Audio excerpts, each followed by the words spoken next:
संतांचं चरित्र हे का आपण अभ्यासलं पाहिजे? संतांचे चरित्र सांगणं, संतांचे चरित्र ऐकणं म्हणजे नेमकं काय आहे याची थोडीशी प्रस्तावना करणं मला आवश्यक वाटतं. चरित्र हा जो शब्द आहे हा वारंवार वापरला जातो, परंतु चरित्र म्हणजे नेमकं काय असतं, चरित्रामध्ये काय सांगणं अपेक्षित असतं, आणि चरित्र निर्मिती आणि चरित्र सांगणं या दोन्हीच्या मागचा हेतू काय असतो? कशा करता आम्ही भगवंताचं चरित्र पाहावं, कशा करता ज्ञानोबारायांचं चरित्र पाहावं, काय म्हणून गोरोबा काकांच्या चरित्राचं चिंतन आम्ही करावं, याचं निश्चित असं काही चिंतन आमच्या ज्या पूर्वजांनी करून ठेवलेलं आहे त्या अनुषंगानं या चरित्रांचा विचार करताना चरित्र शब्दामध्ये आलेला चर हा धातू आम्हाला गत्यर्थ वापरलेला पाहायला सापडतो. चरित्र शब्दामध्ये चर हा धातू आहे. गमने, आगने, आचारे या अर्थाने चरित्र शब्द वापरला जातो. या धात्वार्थाने आपल्याला त्याचा विचारही करता येतो. चरित्र शब्दाचा नेमका अर्थ काय करायचा, चरित्र शब्दातून आपल्याला काय सूचित करायचंय याचा जर थोडासा विचार आपण केला तर त्याही दृष्टीने एक विचार मी आपल्या समोर ठेवतो. चरित्र हा जो शब्द वापरला जातो तो जाणे, चालणे, खाणे, चरणे या अर्थाने चर हा धातू वापरला जातो. या धातूच्या अर्थानं आपण जर गत्यर्थ हा धातू वापरला तर जे जे आपल्याला परमात्म तत्वापर्यंत, परमात्म स्वरूपापर्यंत घेऊन जाणारं आहे त्याला चरित्र असं म्हणता येतं. ज्ञानोबारायांचं चरित्र ऐकल्याने काय होणार आहे तर परमात्म तत्वापर्यंतचा आपला प्रवास सुखकर होणार आहे. ज्ञानोबारायांचं चरित्र ऐकल्याने काय होणार आहे तर भगवंताची प्राप्ती, भगवंताचं स्वरूप ज्ञान, भगवत स्वरूपता आपल्याला या चरित्राने प्राप्त होणार आहे. भगवत प्राप्ती करून देणारं म्हणून भगवत स्वरूपापर्यंत घेऊन जाणारं हे चरित्र आहे असा जसा विचार एक सांगता येतो, तसं भगवत प्राप्तीच्या मार्गानं चालवणारं जे असतं त्यालाही चरित्र असं म्हणतात. तिथपर्यंत आपल्या हाताला धरून नेणारं तर चरित्र आहेच आहे, पण ते चरित्र पाहताना, ते चरित्र ऐकताना, ते चरित्र आपल्याला जसं तिथपर्यंत घेऊन जातं तसं तिथपर्यंत जाणाऱ्या मार्गांचं दिग्दर्शन करून त्या मार्गाने आपल्याला चालवणारं जे आहे त्यालाही चरित्र असं म्हणता येतं. आपण गत्यर्थ या अर्थाने, जाणे, चालणे या अर्थाने जर चरित्र शब्दाचा विचार केला तर आपल्याला तसं चिंतन करता येणं शक्य आहे. थोडासा विचार त्या संबंधानं जर आपल्याला बघायचा झाला तर चरित्र हा शब्द आपल्या संत वाङ्मयामध्ये सुद्धा अनेक अर्थानं येतो. कशाला चरित्र म्हणायचं? ज्ञानोबारायांचं चरित्र काय आहे? आपण भगवंताचं चरित्र म्हणतो म्हणजे काय आहे? आपल्याला ते तिथपर्यंत नेणारं आहे, पोचवणारं आहे. तिथपर्यंत आपल्या हाताला धरून त्या मार्गाचं दिग्दर्शन करून त्या मार्गाचे संकेत आमच्या जीवनामध्ये देणारं ते चरित्र आहे. संतांची चरित्र मानवी जीवनाच्या समोर आदर्श रूपाने उभी असतात. त्या आदर्शाला डोळ्यासमोर ठेवून आपल्या जीवनाची मार्गक्रमण आपल्याला करायची असते. मानवी जीवनाच्या इतिकर्तव्याकरता आवश्यक असणाऱ्या जीवन मूल्यांची सहज अभिव्यक्ती म्हणजे संत चरित्र असते. या सगळ्या गोष्टी आपल्याला चरित्र शब्दातून विचारात घेता येतात. पण हे चरित्र काय आहे नेमकं? चरित्र शब्दाचा अर्थ करताना आपण नेमक्या कोणकोणत्या अर्थाने ते चरित्र पाहावं याचा जर विचार केला तर आपल्याकडे चरित्र हा शब्द कृती या अर्थाने एक वापरला जातो. चरित्र म्हणजे कृती, चरित्र म्हणजे आचरण, चरित्र म्हणजे क्रिया या अर्थाने चरित्र, चर धातू त्याही अर्थाने वापरता येतो. क्रिया, वर्तन, कृत्य. ये दशे चरित्र केले नारायणे. इथले चरित्र शब्दाचा अर्थ काय करणार? भगवंताने आपल्या जीवनामध्ये जी कृत्य केली, जी क्रिया केली, त्या क्रियेचं चिंतन आपण काल्याच्या कीर्तनामध्ये मांडतो. मग त्याच्यामध्ये चोरी केली असेल, मग त्याच्यामध्ये काला केला असेल, रासक्रीडा केली असेल, काही मारलं असेल राक्षसांना, भक्तांचं संरक्षण केलं असेल, दावानलापासून गोपाळांना वाचवलं असेल, जे काही केलं असेल ते ये दशे चरित्र केले नारायणे. इथल्या चरित्र शब्दाचा एक अर्थ आपल्याला करता येतो, तो म्हणजे वर्तन. चरित्र म्हणजे आचरण, चरित्र म्हणजे क्रिया. या अर्थाने जसा एक चरित्र शब्द वापरता येतो, तसा चरित्र शब्दाचा अजून एक अर्थ आपल्याला करता येतो, तो म्हणजे चरित्र म्हणजे अवस्था. आपण कोणत्या अवस्थेत आहोत याचा विचार चरित्राच्या अनुषंगाने केला जातो. आपल्याला प्रमाणाने बोलता येऊ शकतं, जाणोनी चरित्र जवळीच होता, आली अनंता कृपा मग. तुकोबाराय बोलतात ना, याच्यामध्ये जाणोनी चरित्र जवळीच होता, आमचं चरित्र जाणून परमात्मा जवळ होता. इथल्या चरित्र शब्दाचा अर्थ काय करणार? आमची अवस्था. कारण परमात्मा सर्वांच्या सन्निध आहे, पण तो जवळ असल्याची जाणीव त्या वेळेला आपल्याला होते, ज्या वेळेला परमात्मा स्वरूपाच्या जाणीवेची अवस्था आपल्या जीवनामध्ये निर्माण होते. भगवत तत्वाच्या जाणीवेची एक विशिष्ट मानसिक, बौद्धिक आणि दैहिक अवस्था असते. अवस्था असणं म्हणजे काय? अवस्था असणं म्हणजे अधिकार असणं. मी अमक्या अमक्या अवस्थेत आहे असं मनुष्य बोलतो ना. पारमार्थिक दृष्टीनं अवस्थेचा विचार अधिकाराच्या परिप्रेक्ष्यातून बघितला पाहिजे. माझी अवस्था काय? अवस्था काय म्हणजे काय? अवस्था या शब्दाचा अर्थ काय? अवस्था म्हणजे परमार्थातला माझा अधिकार काय, या अर्थाने अवस्था. नाहीतर तशी आपली अवस्था रोजच होत असते की त्या अवस्थेला फार मूल्य येत नाही. पण पारमार्थिक अवस्थेचा विचार करताना ती अवस्था, भले ज्ञानाची एक भूमिका आहे, वैराग्य प्राप्त झालं, विवेकातून वैराग्य प्राप्त झालं, तर ती वैराग्याची एक अवस्था प्राप्त झाली असं म्हणावं लागतं. विवेकाची अवस्था आहे, वैराग्याची अवस्था आहे, मुमुक्षुत्वाची अवस्था आहे. आम्हाला मननाची अवस्था प्राप्त झाली म्हणजे अधिकार प्राप्त झाला. आपण श्रवण करा, मनन करा, निधिध्यासन करा, या एक एक अवस्था आहे, एक एक टप्पा आहे हा. आत्मावारे द्रष्टव्य, श्रोतव्यो, मंतव्यो, निधिध्यासितव्यो मैत्रेयी. बृहदारण्यक उपनिषदामध्ये आपल्या पत्नीला, मैत्रेयीला उपदेश करताना याज्ञवल्क्य हे बोलून दाखवतात, आत्मा जर आपल्याला हस्तगत करायचा असेल, आत्म्याची प्राप्ती करून त्याला बघायचं असेल, प्राप्त करून घ्यायचं असेल, तर त्याच्याकरता श्रोतव्यो, मंतव्यो, निधिध्यासितव्यो मैत्रेयी. श्रवण कर, मनन कर, निधिध्यासन कर, असे शब्द वापरले गेले. आता या सगळ्या क्रियांना श्रवण, मनन, निधिध्यासन याला तव्य प्रत्यय लागला. श्रोतव्यो, मंतव्यो, निधिध्यासितव्यो मैत्रेयी. हा तव्य प्रत्यय काय अर्थाने? विद्यार्थ, अधिकार या अर्थाने वापरला जातो. म्हणजे तू श्रवण करण्याच्या अधिकाराची हो, तू मनन करण्याच्या अधिकाराची हो, तू निधिध्यासन करण्याच्या अधिकाराची हो.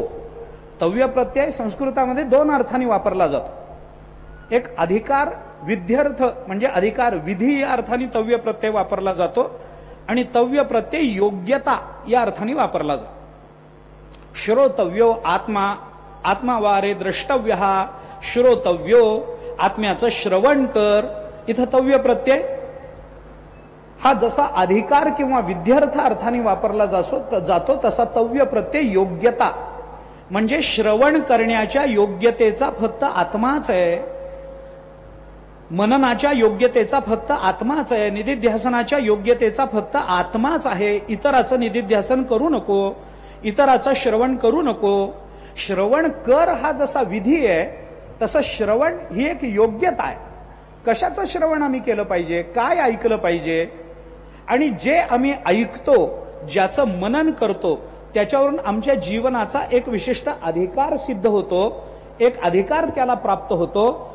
तव्य प्रत्यय या दोन्ही अर्थांनी जर वापरला जात असेल, तर चरित्र शब्दामध्ये आपल्याला अवस्था या अर्थाने विचार करायचा असेल, तर आपली अवस्था म्हणजे आपली पारमार्थिक अवस्था ज्या भूमिकेची आहे ते आपलं चरित्र ठरतं. काय चरित्र आहे हो त्यांचं? काय नाही, आता मुमुक्षु पदावर आहेत. काय चरित्र आहे त्यांचं? अहो अजून मंद साधक आहेत. काय चरित्र आहे त्यांचं? अहो ते सिद्ध पुरुष आहेत. हे चरित्र झालं. म्हणजे चरित्र शब्द जसा कृती या अर्थाने वापरला जातो, तसा चरित्र शब्द अवस्था या अर्थाने वापरला जातो, स्थिती या अर्थाने वापरला जातो. चरित्र शब्दाचा आणखीन एक विचार करायचा झाला तर काय चरित्र गाजवलं त्याने, म्हणजे पराक्रम या अर्थाने चरित्र शब्दाचा विचार करतायत. मला ज्ञानोबारायांच्या चरित्रात हे सगळं सांगायचंय, म्हणून मी ही प्रस्तावना करतो. ज्ञानोबारायांची कृती आपल्याला पाहायची आहे, ज्ञानोबारायांची अवस्थाही आपल्याला बघावी लागणार आहे, ज्ञानोबारायांचा पराक्रमही आपल्याला बघावा लागणार आहे, जो त्यांच्या जीवनात त्यांनी घडवलेल्या चमत्कृतीतून व्यक्त झाला. तो पराक्रमही ज्ञानोबारायांचा आपल्याला पाहता येतो. चरित्र शब्द हेतू या अर्थाने वापरला जातो. अजून एक दोन अर्थ सांगतो मी. चरित्र म्हणजे हेतू आहे. हेतू म्हणजे काय? जे गुह्य असतं. एखादी क्रिया जेव्हा दृश्य रूपाने व्यक्तीच्या समोर अभिव्यक्त होते, तेव्हा अभिव्यक्त झालेल्या कृतीच्या मागचा हेतू जोपर्यंत तपासला जात नाही, तोपर्यंत व्यक्त झालेल्या कृतीच्या योग्यायोग्यतेचा अथवा प्रामाणिकपणाचा कोणताही निकष आपल्याला हेतू बघितल्याशिवाय लावता येत नसतो. वरून प्रेम करणारी माणसं आतून काय भाव ठेवतात हे सांगता येतं काय? प्रेमाची अभिव्यक्ती कृतीतून होऊ शकते, होणार नाही असं नाही, पण ती कृती, त्या कालिदासाचं एक वचन आहे. कालिदासाने म्हटलंय, अतिस्नेहा हा पापशंकी. कालिदास म्हणतात, जेव्हा माणसं आपल्या पुढं पुढं करतात आणि विनाकारण प्रेम करण्याचा प्रयत्न करतात, तेव्हा डोळे झाकून असं समजावं की त्यांच्या मनात पाप आहे. काही कारण नाही ना, नाही तर कुणी माझ्यावर का प्रेम करावं याला काहीच अर्थ नाही, काहीच संकेत नाहीत, काही हेतू नाही. पण प्रत्येक कृती करताना त्याच्या मागचा हेतू म्हणजे चरित्र असतं. ते चरित्र सुप्त असतं, ते चरित्र गुप्त असतं. आपल्याकडे संस्कृतामध्ये एक सुभाषित आहे पहा, स्त्रियस्य चरितम पुरुषस्य भाग्यम देवो न जानाति कुतो मनुष्यः, असं म्हणतात की नाही. इथं स्त्रीचं चरित्र आणि पुरुषाचं भाग्य देवाला कळत नाही तर माणूस काय जाणेल. मग हे स्त्रीचं चरित्र म्हणजे काय? स्त्रियस्य चरितम, याच्यामध्ये चरित्र शब्द कोणत्या अर्थाने आला? हेतू. ज्ञानोबारायांनी भिंत चालवली, ज्ञानोबारायांनी रेड्याच्या मुखातून वेद वदवला, पण नाथ महाराजांनी आपल्याला नुसती चमत्कृती न सांगता या चमत्कृतीचा हेतू सांगितला की नाही, ते ज्ञानोबारायांचं चरित्र आहे. भिंत चालवणं हे चरित्र नाही आहे, रेड्याच्या मुखातून वेद व्यक्त करणं हे चरित्र नाही आहे. या चरित्राच्या मागे ज्ञानोबारायांचा जो हेतू होता ते चरित्र आहे. चालविली जडभिंती ही व्यक्त झालेली कृती आहे, पण हरली चांगयाची भ्रांती हा हेतू आहे. रेड्यामुखी वेद बोलविला ही कृती आहे जी व्यक्त रूपामध्ये आमच्या डोळ्याला दिसली, पण गर्व द्विजांचा हरविला हा हेतू आहे. द्विजांचा गर्व हरविणं हे चरित्र असतं, रेड्यामुखी वेद बोलवणं हे चरित्र नाही आहे. हे चरित्राचं अभिव्यक्त रूप आहे.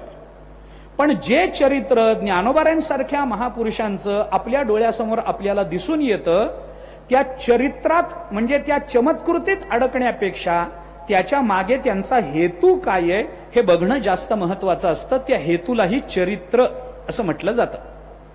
चरित्र शब्दाचा एक अर्थ आपल्याला पाहता येतो.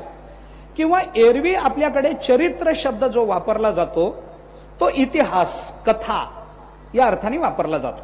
मागे काय घडलं त्याला आपण चरित्र म्हणतो.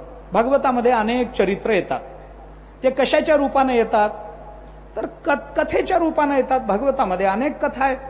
ही कथा आली, ती कथा आली, प्रल्हादाची कथा आली, ध्रुवाची कथा आली, अजून काय अजामेळाची कथा आली, सुदामदेवाची कथा आली, भगवंताच्या विविध लीला कथा आल्या. या सगळ्या कथा काय सांगतात आपल्याला? चरित्रच सांगतात ना. त्या त्या कथेमधून त्या त्या घटनेतून आम्हाला काय कळतं तर चरित्रच कळतं. आता ही जी कथा सांगितली जाते ही कथा काय आहे? कथा शब्द ऋग्वेदामध्ये कथम या अर्थाने आला. कथा जो शब्द आहे ना तो आपण बघा कथम या अर्थाने तो ऋग्वेदात वापरला गेला. आता हे कथम काय आहे? कथा शब्द कोणत्या अर्थाने येतो मी आपल्याला उदाहरण सांगतो. यथा, तथा, सर्वथा हे शब्द आपण वापरतो ना. यथा म्हणजे काय? येन रूपेण यथा. तथा म्हणजे काय? तेन रूपेण, त्या रूपाचं, त्या पद्धतीचं, तथा त्या प्रकारचं, तथा या प्रकारचं, यथा या प्रकाराने, यथा त्या प्रकाराने, तथा सर्वथा सर्वेण रूपेण, सर्वथा सर्व रूपानं म्हणजे सर्वथा. तसं कथा म्हणजे काय? केन रूपेण असा प्रश्न विचारल्यावर जी येते त्याला कथा असं म्हणतात. कथा कथा काय आहे? केन रूपेण, हे असं कसं घडलं हो? असं म्हणून विचारलं, हे कसं झालं? म्हणलं की कथा. काय आहे, कथेमध्ये इतिहास असतो, पण प्रत्येक इतिहास कथा होत नाही. आपण थोडा विचार करा. मला चरित्र शब्दाच्या अनुषंगानं बोलायचं आहे. कथेमध्ये इतिहास असतो, पण प्रत्येक इतिहास कथा नाही आहे. केन रूपेण काय झालं? एखाद्या माणसाला जर विचारलं, अहो तुम्ही कसे काय वारीला? तर म्हणला नाही, मनात आलं ना आलो. तर ही कथा नाही, तर ही कथा नाही. त्याला विचारलं, तुम्ही वारीला कसे काय तुम्ही? तुमच्या गळ्यात तर माळ नाही, कधी देवाच्या दर्शनाला तुम्हाला बघितलं नाही, हातामध्ये कधी ज्ञानेश्वरी घेतली नाही, आणि तुम्ही वारीला कसे काय? आणि त्यांनी जर उत्तर दिलं, काय नाही हो, मनात आलं ना आलो, तर ही कथा होत नाही. मग त्याला विचारा, तुम्ही कसे काय वारीला? मग त्यांनी सांगायला सुरुवात करावी. काय झालं? 2 वर्षापूर्वी ही म्हणाली, ही कथा आहे. कथा अशी लगेच सुरू होत नाही. केन रूपेण असं म्हणून सांगायला प्रवृत्ती झाल्यानंतर एका क्षणामध्ये जर आम्हाला त्याचा हेतू कळाला तर ती कथा होत नाही. मग 2 वर्षापूर्वी ही मला म्हणाली होती म्हणून आम्ही वारीला येणार होतो, पण मधल्या काळामध्ये काय झालं, हिची तब्येत बिघडली, म्हैस व्यायला झाली, मुलीचं 12वी होतं, मुलगी बाळणपणाला आली होती, जमलंच नाही. मग यावर्षी मित्रांनी फारच आग्रह केला, हिने सांगितलं यावर्षी वारीला जर तुम्ही मी गेलो नाही तर ह्याच्या पुढे तुम्हाला मी स्वयंपाक करून घालणार नाही, म्हणून मग नाईलाजाने आम्ही घरातून कसे बसे. ही कथा झाली, याला कथा म्हणतात. म्हणून कुणालाही कथा विचारताना हातात वेळ ठेवून विचारावी, की कोणतंही कुणालाही कथा कसं काय झालं असं विचारायचं असेल ना, हातामध्ये थोडा वेळ ठेवावा आणि मग विचारा. केन रूपेण कथा. मी कशा करता आपल्याला हे सांगतो, कथा शब्दाचा अजून एक अर्थ आहे, तो म्हणजे गोष्ट, इतिहास, मागे काय घडलं. बस ज्ञानोबरांनी 18व्या अध्यायामध्ये त्रिगुणाचा जो विचार मांडलाय ना, पुन्हा एकदा 14व्यात आला, 17व्यात आला, नंतर 18व्यात आला. सुखाचे 3 प्रकार, सात्विक सुख, राजस सुख, तामस सुख वगैरे वगैरे, हे त्रिगुणाचे 3 प्रकार आपल्याला ज्ञानोबरांनी सांगितले ना विस्ताराने. त्याच्यामध्ये ते गुणभेद चरित्र ऐसे झाले असा शब्द ज्ञानोबरांनी शब्द वापरला. तिथला गुणभेद चरित्र शब्द काय सांगतो? गुणभेद चरित्र म्हणजे काय? तिथला चरित्र गुणांचे भेद कसे झाली याची कथा येते. इथला चरित्र शब्द कथा या अर्थाने येतो, इतिहास या अर्थाने येतो. आधी एकच परमात्मा, त्याच्यापासून प्रकृती, ती प्रकृती त्रिगुणात्मक, त्या प्रकृतीपासून पंचमहाभूत, 3 गुणाच्या आधारानं त्याचं पंचीकरण, पंचीकरणातून निर्माण झालेली पंचीकृत पंचमहाभूत, त्याच्यापासून निर्माण होणारा पदार्थ, त्या प्रत्येक पदार्थानं सत्व रज तम या 3 गुणांपैकी एका गुणाच्या अधिक्यानं आणि उरलेल्या 2 गुणांच्या दुर्बलतेनं वस्तूची होणारी सिद्धी, हा सगळा जो इतिहास सांगितला जातो, ज्ञानोबराय म्हणतात गुणभेद चरित्र ऐसे झाले. याला चरित्र शब्द वापरला ज्ञानोबराय.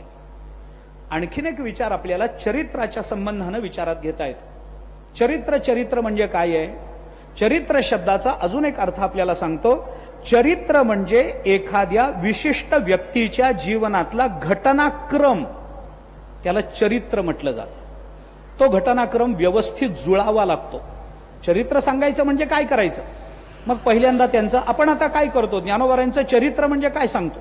पहिल्यांदा ज्ञानोबरायांच्या आधीची परंपरा झाल्यानंतर विठ्ठलपंतांच्या आईसाहेबांच्या पोटी ज्ञानोबरायांचा झालेला अवतार, मग ज्ञानोबराय कसे अवताराला आले, मग अवताराला आल्यानंतर ज्ञानोबरायांवर काय संकट आली, मग ज्ञानोबरायांच्या आई वडिलांनी देहांत प्रायश्चित्त कसं स्वीकारलं, त्याच्यानंतर ज्ञानोबरायांनी काय चमत्कृती केली, ज्ञानोबरायांनी ज्ञानेश्वरीची निर्मिती केली, अनुभवामृताची निर्मिती केली, चांगदेव महाराजांना पत्र पाठवलं, तुमच्या आमच्याकरता हरिपाठ निर्माण करून दिला, ज्ञानोबरायांना येणाऱ्या अनुभवावरची त्यांची उत्स्फूर्त पारमार्थिक शाब्दिक प्रतिक्रिया म्हणून ज्ञानोबरायांच्या मुखातून अभंग संपदा व्यक्त झाली.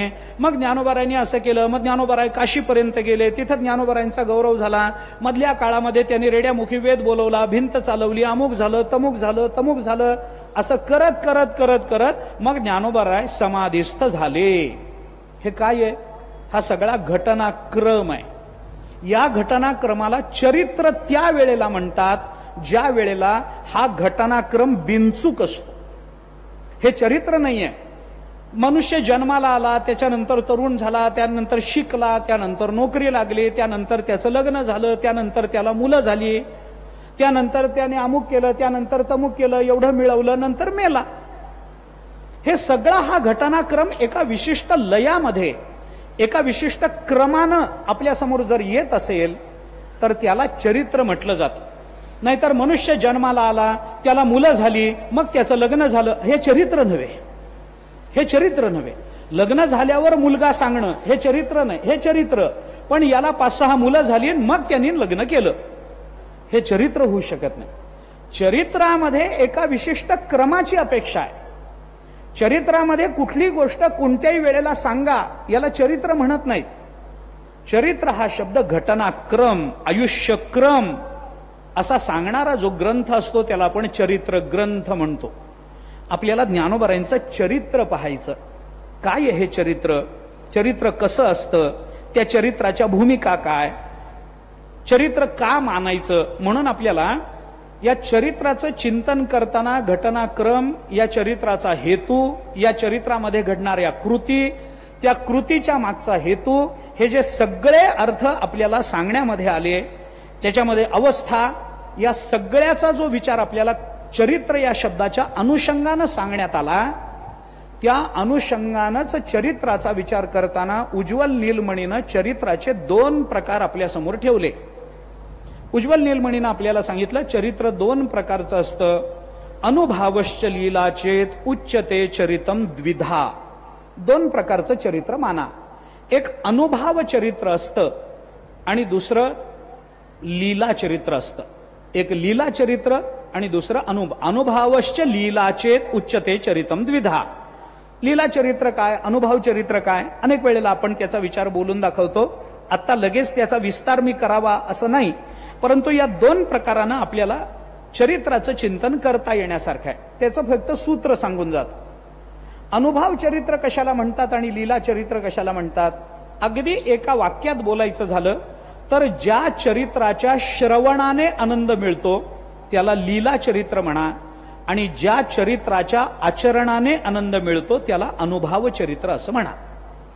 अनुभव चरित्र हे कृतीतून व्यक्त होतं, लीला चरित्रही कृतीतून व्यक्त होतं. पण अनुभव चरित्र कृतीतून व्यक्त झाल्यानंतर त्या कृतीच्या अनुसरणाच्या प्रेरणा आपल्या जीवनामध्ये निर्माण करतं, आणि लीला चरित्र कृतीतून व्यक्त झालेलं असलं तरी तसं वागण्याच्या प्रेरणा निर्माण करण्याच्या ऐवजी त्याच्या फक्त श्रवणाकडे प्रवृत्त करतं, त्याला लीला चरित्र म्हणा. एक चरित्र आचरणाकडे प्रवृत्त करतं, एक चरित्र फक्त श्रवणाकडे प्रवृत्त करतं. मी आपल्याला दोन्हीची सामान्य उदाहरणं ज्ञानोबारायांच्या चरित्राच्या अनुषंगानं सांगून जातो. भगवंताच्या तर सांगता येतील. उज्ज्वल नीलमणीनं भगवंताच्या चरित्राच्या अनुषंगानं हा विचार केलाय, पण आपल्याला ज्ञानोबारायांच्या संबंधानं तो विचार बोलून दाखवता येणं शक्य आहे. ज्ञानोबारायांनी रेड्याच्या मुखातून वेद वदवला, ज्ञानोबारायांनी भिंत चालवली, या ज्या घटना घडल्या या घटनांचं श्रवण करायचंय का या घटना ऐकून अशा पद्धतीनं वागण्याचा प्रयत्न करायचा हे ठरवा.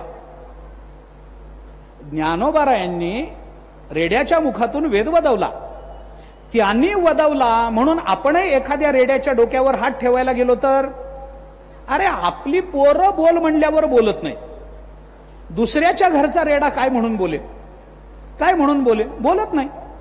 आपण कोण बोलेल, आपण बोले रे ऋग्वेद, पण आपल्याला तरी ऋग्वेद नीट म्हणता येऊ दे, मग तो ऋग्वेद बोलेल किंवा न बोलेल नंतर ठरवता येईल. आपण म्हणल्याने रेडा बोलेल का? आपण त्याच्या डोक्यावर हात ज्ञानोबारायांनी ठेवला म्हणून आपण करायला, म्हणून ज्ञानोबारायांनी त्यांच्या चरित्रात जो मौंजी बंधनाचा एक विशिष्ट प्रसंग निर्माण झाला, या प्रसंगामध्ये निवृत्तीनाथ महाराजांना बोलताना हे आवर्जून सांगितलंय. वडील भावाला सुद्धा ज्ञानोबाराय काय बोलतात, आपल्या गुरूंना सुद्धा ज्ञानोबाराय कसं बोलतात, याचा आदर्श परिपाठ ज्ञानोबारायांनी घालून दिला. ज्ञानोबारायांनी आपल्या वडील बंधूंना, आपल्या गुरूंना सांगितलं की ठीक आहे, मौंजी बंधन करणं न करणं याचं कारण, याचा हेतू जो काही असेल तो असेल, पण एक गोष्ट आपण लक्षात घेतली पाहिजे. काय आहे? ज्ञानोबारायांनी त्यांना सांगितलं, प्रत्यवाय आहे अशा स्त्री चालता पावन अवस्था जरी झाली. जरी पावन अवस्था झाली तरी अशास्त्री चालता प्रत्यवाय आहे. आणि याच चरित्राचं प्रतिबिंब शाब्दिक रूपानं आपल्याला ज्ञानेश्वरी मध्ये उमटलेलं दिसतं. ज्ञानोबारायांनी त्याही वेळेला समोर बसलेल्या निवृत्तीनाथ महाराजांसकट सगळ्या श्रोत्यांना हे आपल्याला सांगितलं की बाबा, देखे प्राप्तार्थ जाहले, जे निष्कामता पावले, तया कर्तव्य असे उरले लोका लागी. प्रत्यवाय आहे अशास्त्री चालता पावन अवस्था जरी झाली म्हणून कर्तव्य असे उरले लोका लागी. ही भूमिका जी ज्ञानोबारायांनी ज्ञानेश्वरीमध्ये मांडून दिली. कशा करता? ज्ञानोबारायांनी रेड्याच्या डोक्यावर हात ठेवला म्हणून आपण ठेवावा असं होत नाही. हे फक्त ऐकायचं, हे फक्त ऐकायचं. त्यांनी म्हटलं, ज्ञानदेव म्हणे बोल रे ऋग्वेद, आणि मग अग्निमिळे पुरोहितम सुरू झालं. पण हे ज्ञानोबारायांनी केलं म्हणून आपण करण्यात तात्पर्य नाही, म्हणून आपण हे करू शकत नाही. मग त्याच्याकरता काय? या घटनेचं फक्त श्रवण करा, फक्त श्रवण करा. ज्ञानोबारायांनी रेड्याच्या मुखातून वेद वदवला, ऐका. ज्या ऐकण्यातून जीवनाची कृतार्थता आहे ते लीला चरित्र आहे. ज्ञानोबारायांनी भिंत चालवली. मी अजून आपल्याला थोडंसं ताणून सांगतो. ज्ञानोबारायांनी भिंत चालवली. आता भिंत चालवणं हा चमत्कार आहे. हा चमत्कार ज्ञानोबारायांनी कितीदा केला? एकदाच केला. वारंवार केला नाही, एकदाच केला. त्यांना करता आला नसता का? आला असता. पण ज्या हेतून चमत्कृतीची निर्मिती हेतुतः झालेली असते, ती चमत्कृती, तो हेतू आणि हेतू सिद्ध झाल्यामुळे चमत्कृतीचा काल हे संपून गेलं की त्या चमत्कृतीला भले ती ज्ञानोबारायांची असली तरी ज्ञानोबारायांच्या दृष्टीनं मूल्य नसतं. ऐका, चमत्कृतीला कालाची मर्यादा असते, चमत्कृतीला हेतूची मर्यादा आहे. हेतू आणि काल बाजूला झाला की चमत्कृतीला, कोणत्याही चमत्कृतीला विवक्षित अर्थ राहत नाही, कोणत्याही चमत्कृतीला राहत नाही. मग त्याच्याकरता काय करा? ज्ञानोबारायांनी भिंत चालवली ना, तशी भिंत चालवण्याचा प्रयत्न करू नका, हा त्याचा सरळ अर्थ झाला. भिंत चालवली, आपल्याला चालवता येईल का? चालवता येईल का? गाडी धड चालवता येत नाही आपल्याला. रस्त्याची मोजमापं घेत आपण गाड्या चालवतो. आता ही गाडी आपण चालवतो, भिंत चालवता येईल का? मी गमतीनं अनेक वेळेला सांगतो की समजा ज्ञानोबाराय भिंतीवर बसले आणि त्याने भिंत चालवली, म्हणून आपणही जर आपल्या भावंडांना घेऊन भिंतीवर बसलो आणि भिंतीला म्हणालो चल, तर भिंत म्हणाल चल, उगीच काहीतरी काय बोलतो तो, तुझ्याच्याने मी चालेल काय? काहीतरी काय चल चल चल म्हणण्यात अर्थ आहे, याला अर्थ नसतो. ही चमत्कृती फक्त ऐकायची. काय असतं? लीला चरित्र. भगवंतानी गोवर्धन पर्वत उचलल्याचं वर्णन भागवतात. भागवतानी काय शब्द वापरले? लीला शब्द वापरला ना. दधार लीलया कृष्ण छत्राकम इव बालकाः, असं ज्ञानोबारायांनी भागवतानी म्हटलंय. दधार लीलया कृष्ण छत्राकम इव बालकाः. बालकाः छत्राकम इव कृष्ण लीलया दधार. अन्वय काय आहे की लहान मुलांनी छत्री धरावी त्या पद्धतीनं छत्राक शब्द वापरला भागवतानी. छत्राक शब्दाचा अर्थ आहे छत्री. कोणती छत्री? आपण पावसाळ्यात वापरतो ती काळी छत्री नव्हे, पावसाळ्यातलीच, पण रस्त्याच्या कडेला येते ती. रस्त्याच्या कडेला येते, काय म्हणता तुम्ही त्याला? भूछत्र. भूछत्र. आमच्या मराठवाड्यामध्ये त्याला कुत्र्याची छत्री म्हणतात. तुम्ही कोणता प्राणी धरलाय मला माहित नाही, पण आमच्याकडे मराठवाड्यामध्ये त्याला कुत्र्याची छत्री म्हणतात. आता हे भूछत्र आहे ना, हे रस्त्याच्या कडेला कुठेही येतं. पावसाळ्यामध्ये भिंतीवर येतं, रस्त्याच्या कडेला येतं.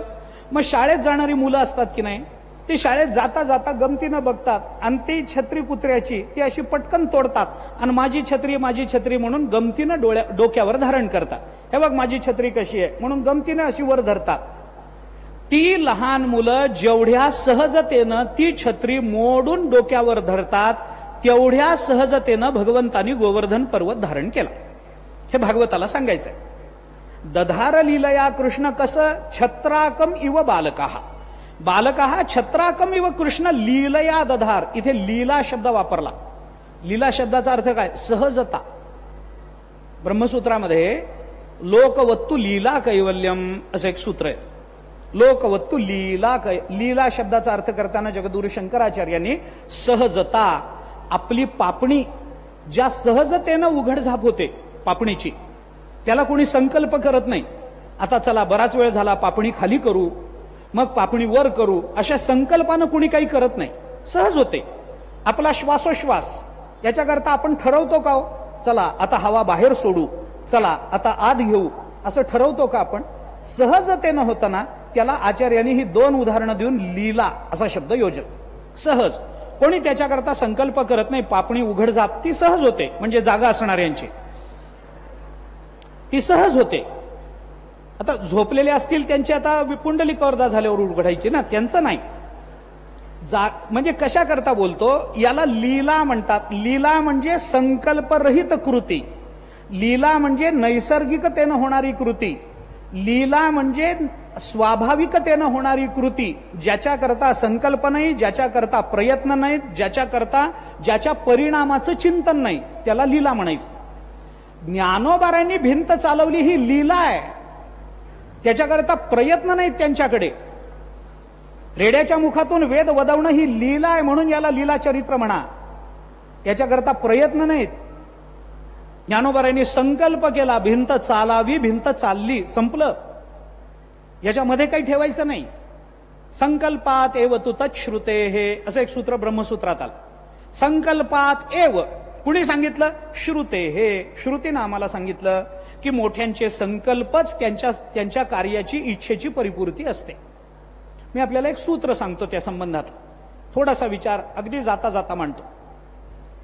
संकल्प आणि संकल्पाची परिपूर्ती या दोन्हीतलं अंतर ज्याला प्रयत्नानं भरून काढावं लागतं त्याला जीवाचा संकल्प म्हणतात.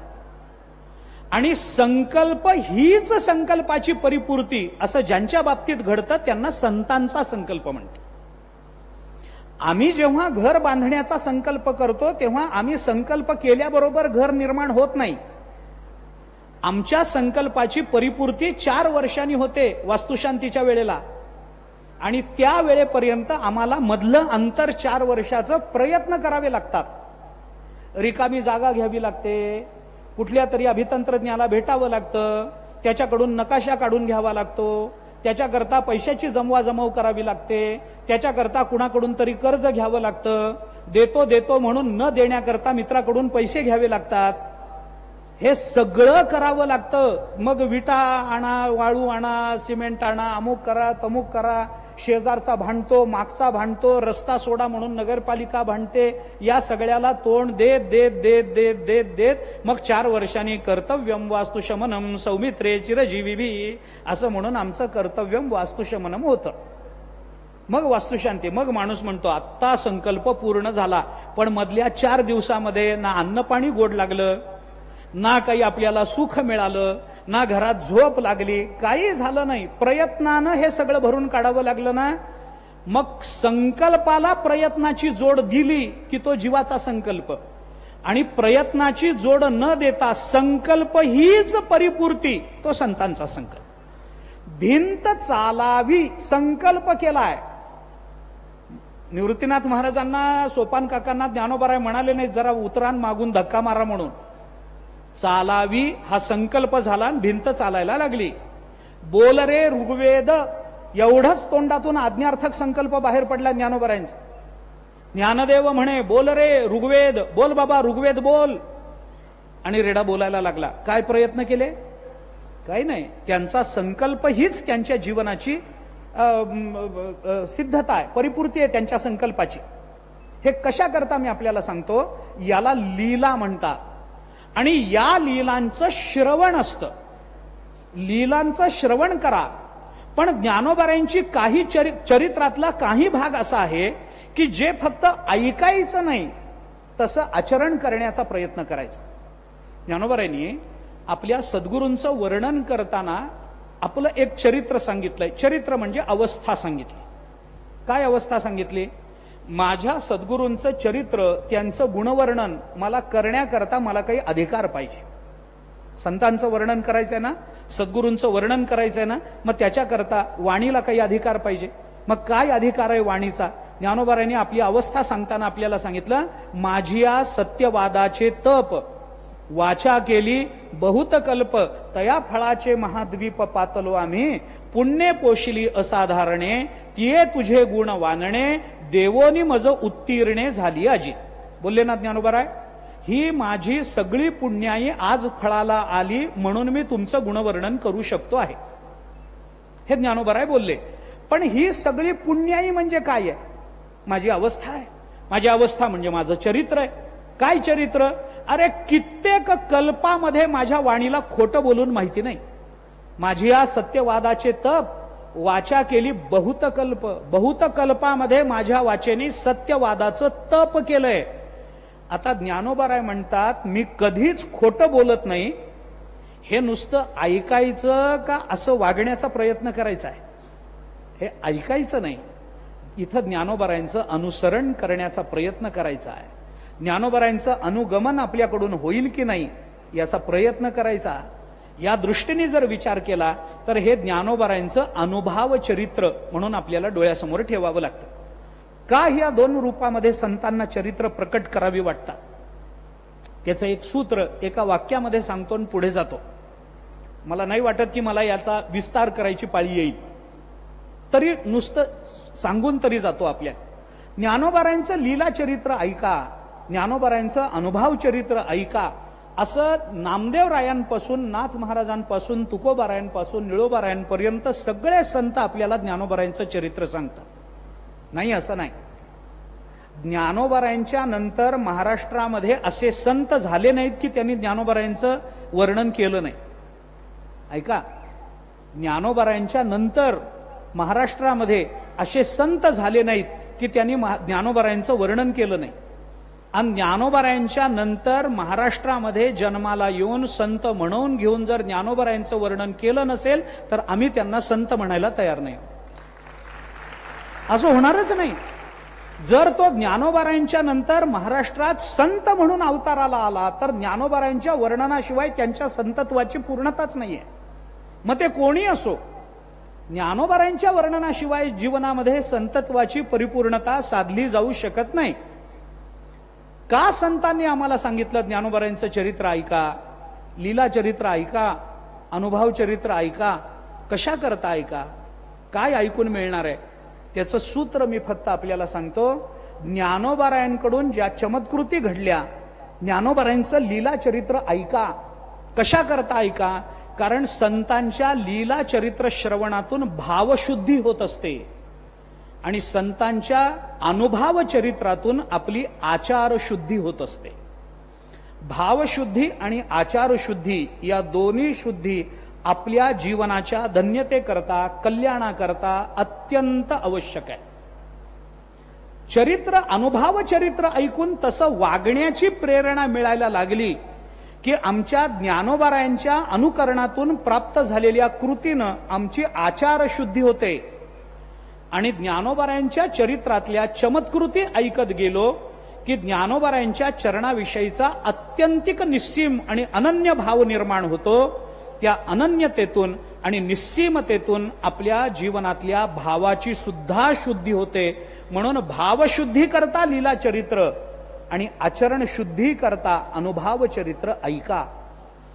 आता हे अनुभव चरित्र आणि लीला चरित्र जरी ज्ञानोबारायांच्या जीवनामध्ये प्रकट होताना आपल्याला दिसत असलं तरी सुद्धा या दोन चरित्राचा अंतर्गत संबंध आहे. एक भक्तिशास्त्राचं थोडंसं चिंतन सांगून जातो. उदाहरणं दिली आहेत मी फक्त स्मरण करून देतो. अनुभव चरित्र आणि लीला चरित्र हे चरित्राचे दोन प्रकार असले तरी संतांच्या अनुभव चरित्राच्या मागे एक लीला असते आणि संतांच्या लीला चरित्राच्या मागे एक अनुभव असतो. ऐका, त्या अंतर्गत आपल्याला पुन्हा प्रकार करता येतात. पण हे प्रकार किती करावेत याचा पुष्कळ विचार आहे, अधिक बोलणार नाही. अनुभव चरित्राच्या मागे एक लीला आहे. माझ्या सत्यवादाचे तप वाचा केली बहुत कल्प, हे जेव्हा ज्ञानोबा बोलतात ना तेव्हा त्यांच्या सत्य प्रतिज्ञेचा भाव आपल्या अंतःकरणामध्ये निर्माण होतो. ते सत्य बोलतात म्हणून आपणही सत्य बोललं पाहिजे, हे आपलं अनुगमन त्या दृष्टीने योग्य ठरतं. पण माझ्या सत्यवादाचे तप किती बहुत कल्प हे आपल्याला जमत नाही म्हणून ही त्यांची लीला आहे. माझी या सत्यवादाचे तप हे अनुभव चरित्र आहे, पण वाचा केली बहुत कल्प, अनेक कल्पामध्ये मी खोटं बोललो नाही, हे अनेक कल्पाचं स्मरण असणं ही ज्ञानोबारायांची लीला आहे. हे सगळ्यांना जमत नाही. मागच्या कल्पामध्ये, मागच्या कल्पातलं सोडून द्या, ते सोडून द्या. मागच्या जन्मी आपण कोण होतो माहित नाही. मागच्या जन्मीचं जाऊ द्या. काल काय अभंग होता कुणाला माहिती? काल काय अभंग होता आम्हाला लक्षात नाही. मागच्या कल्पातलं आम्हाला लक्षात राहतं काय? राहत नाही ना. आमची स्मरणशक्ती फार त्रोटक आहे.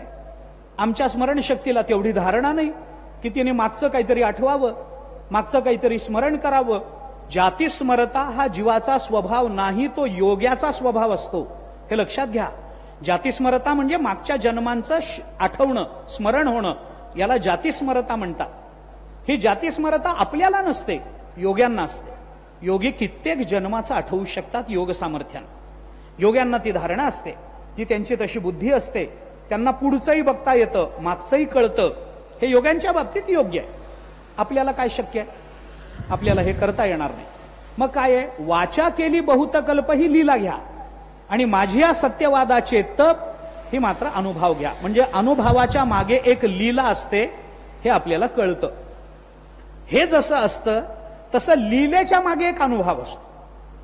ज्ञानोबारांनी लीला चरित्र सिद्ध केलंय. आपण उदाहरण देऊन आलोय, मी आत्ता दिलंय, पण लगेच आठवतं म्हणून जास्त विस्तार करत नाही. ऐका, लीला काय केली? भिंत चालवली. भिंत चालवली ही लीला आहे. चालविली जड भिंती ही लीला आहे. पण हरली चांगयाची भ्रांती हा अनुभव आहे. लीलेच्या मागचा अनुभव इथे आहे. लीला केली बरोबर, भिंत चालवली, पण कुणा करता? सगळ्यांकरता नाही, सगळ्यांकरता नाही, चांगदेवांकरता. चांगदेवांकरता त्यांच्या अंतःकरणातल्या अहंकाराची निवृत्ती करण्याकरता ज्ञानोबारायांनी भिंत चालवली. आणि म्हणून हरली चांगयाची भ्रांती हे एकदा सिद्ध झालं की चालविली जड भिंती, याचं ना ज्ञानोबारायांना कौतुक आहे ना याचं चांगदेवांना महत्व आहे. कारण का? ती क्रिया व्यक्त करण्याच्या मागचा हेतू एकदा सिद्ध झाला की त्या क्रिया, आपल्या करता त्याच्यातला अनुभव वेगळा आहे, आपल्या करता वेगळा आहे. आपल्याला काय वाटतं? आपलं चिंतन आपण काय केलं पाहिजे? लीला चरित्रानं भावशुद्धी होते. काय भावशुद्धी आपण करून घेतली पाहिजे ज्ञानोबारांच्या चरित्रातून? आपल्या मनामध्ये एवढाच विचार प्रकट झाला पाहिजे की ते जे जड असणारी भिंत चालवू शकतात ते माझ्यासारख्या सामान्य माणसाचं जीवन चालवू शकणार नाहीत का? एवढा भाव जरी आपल्या अंतःकरणामध्ये निर्माण झाला,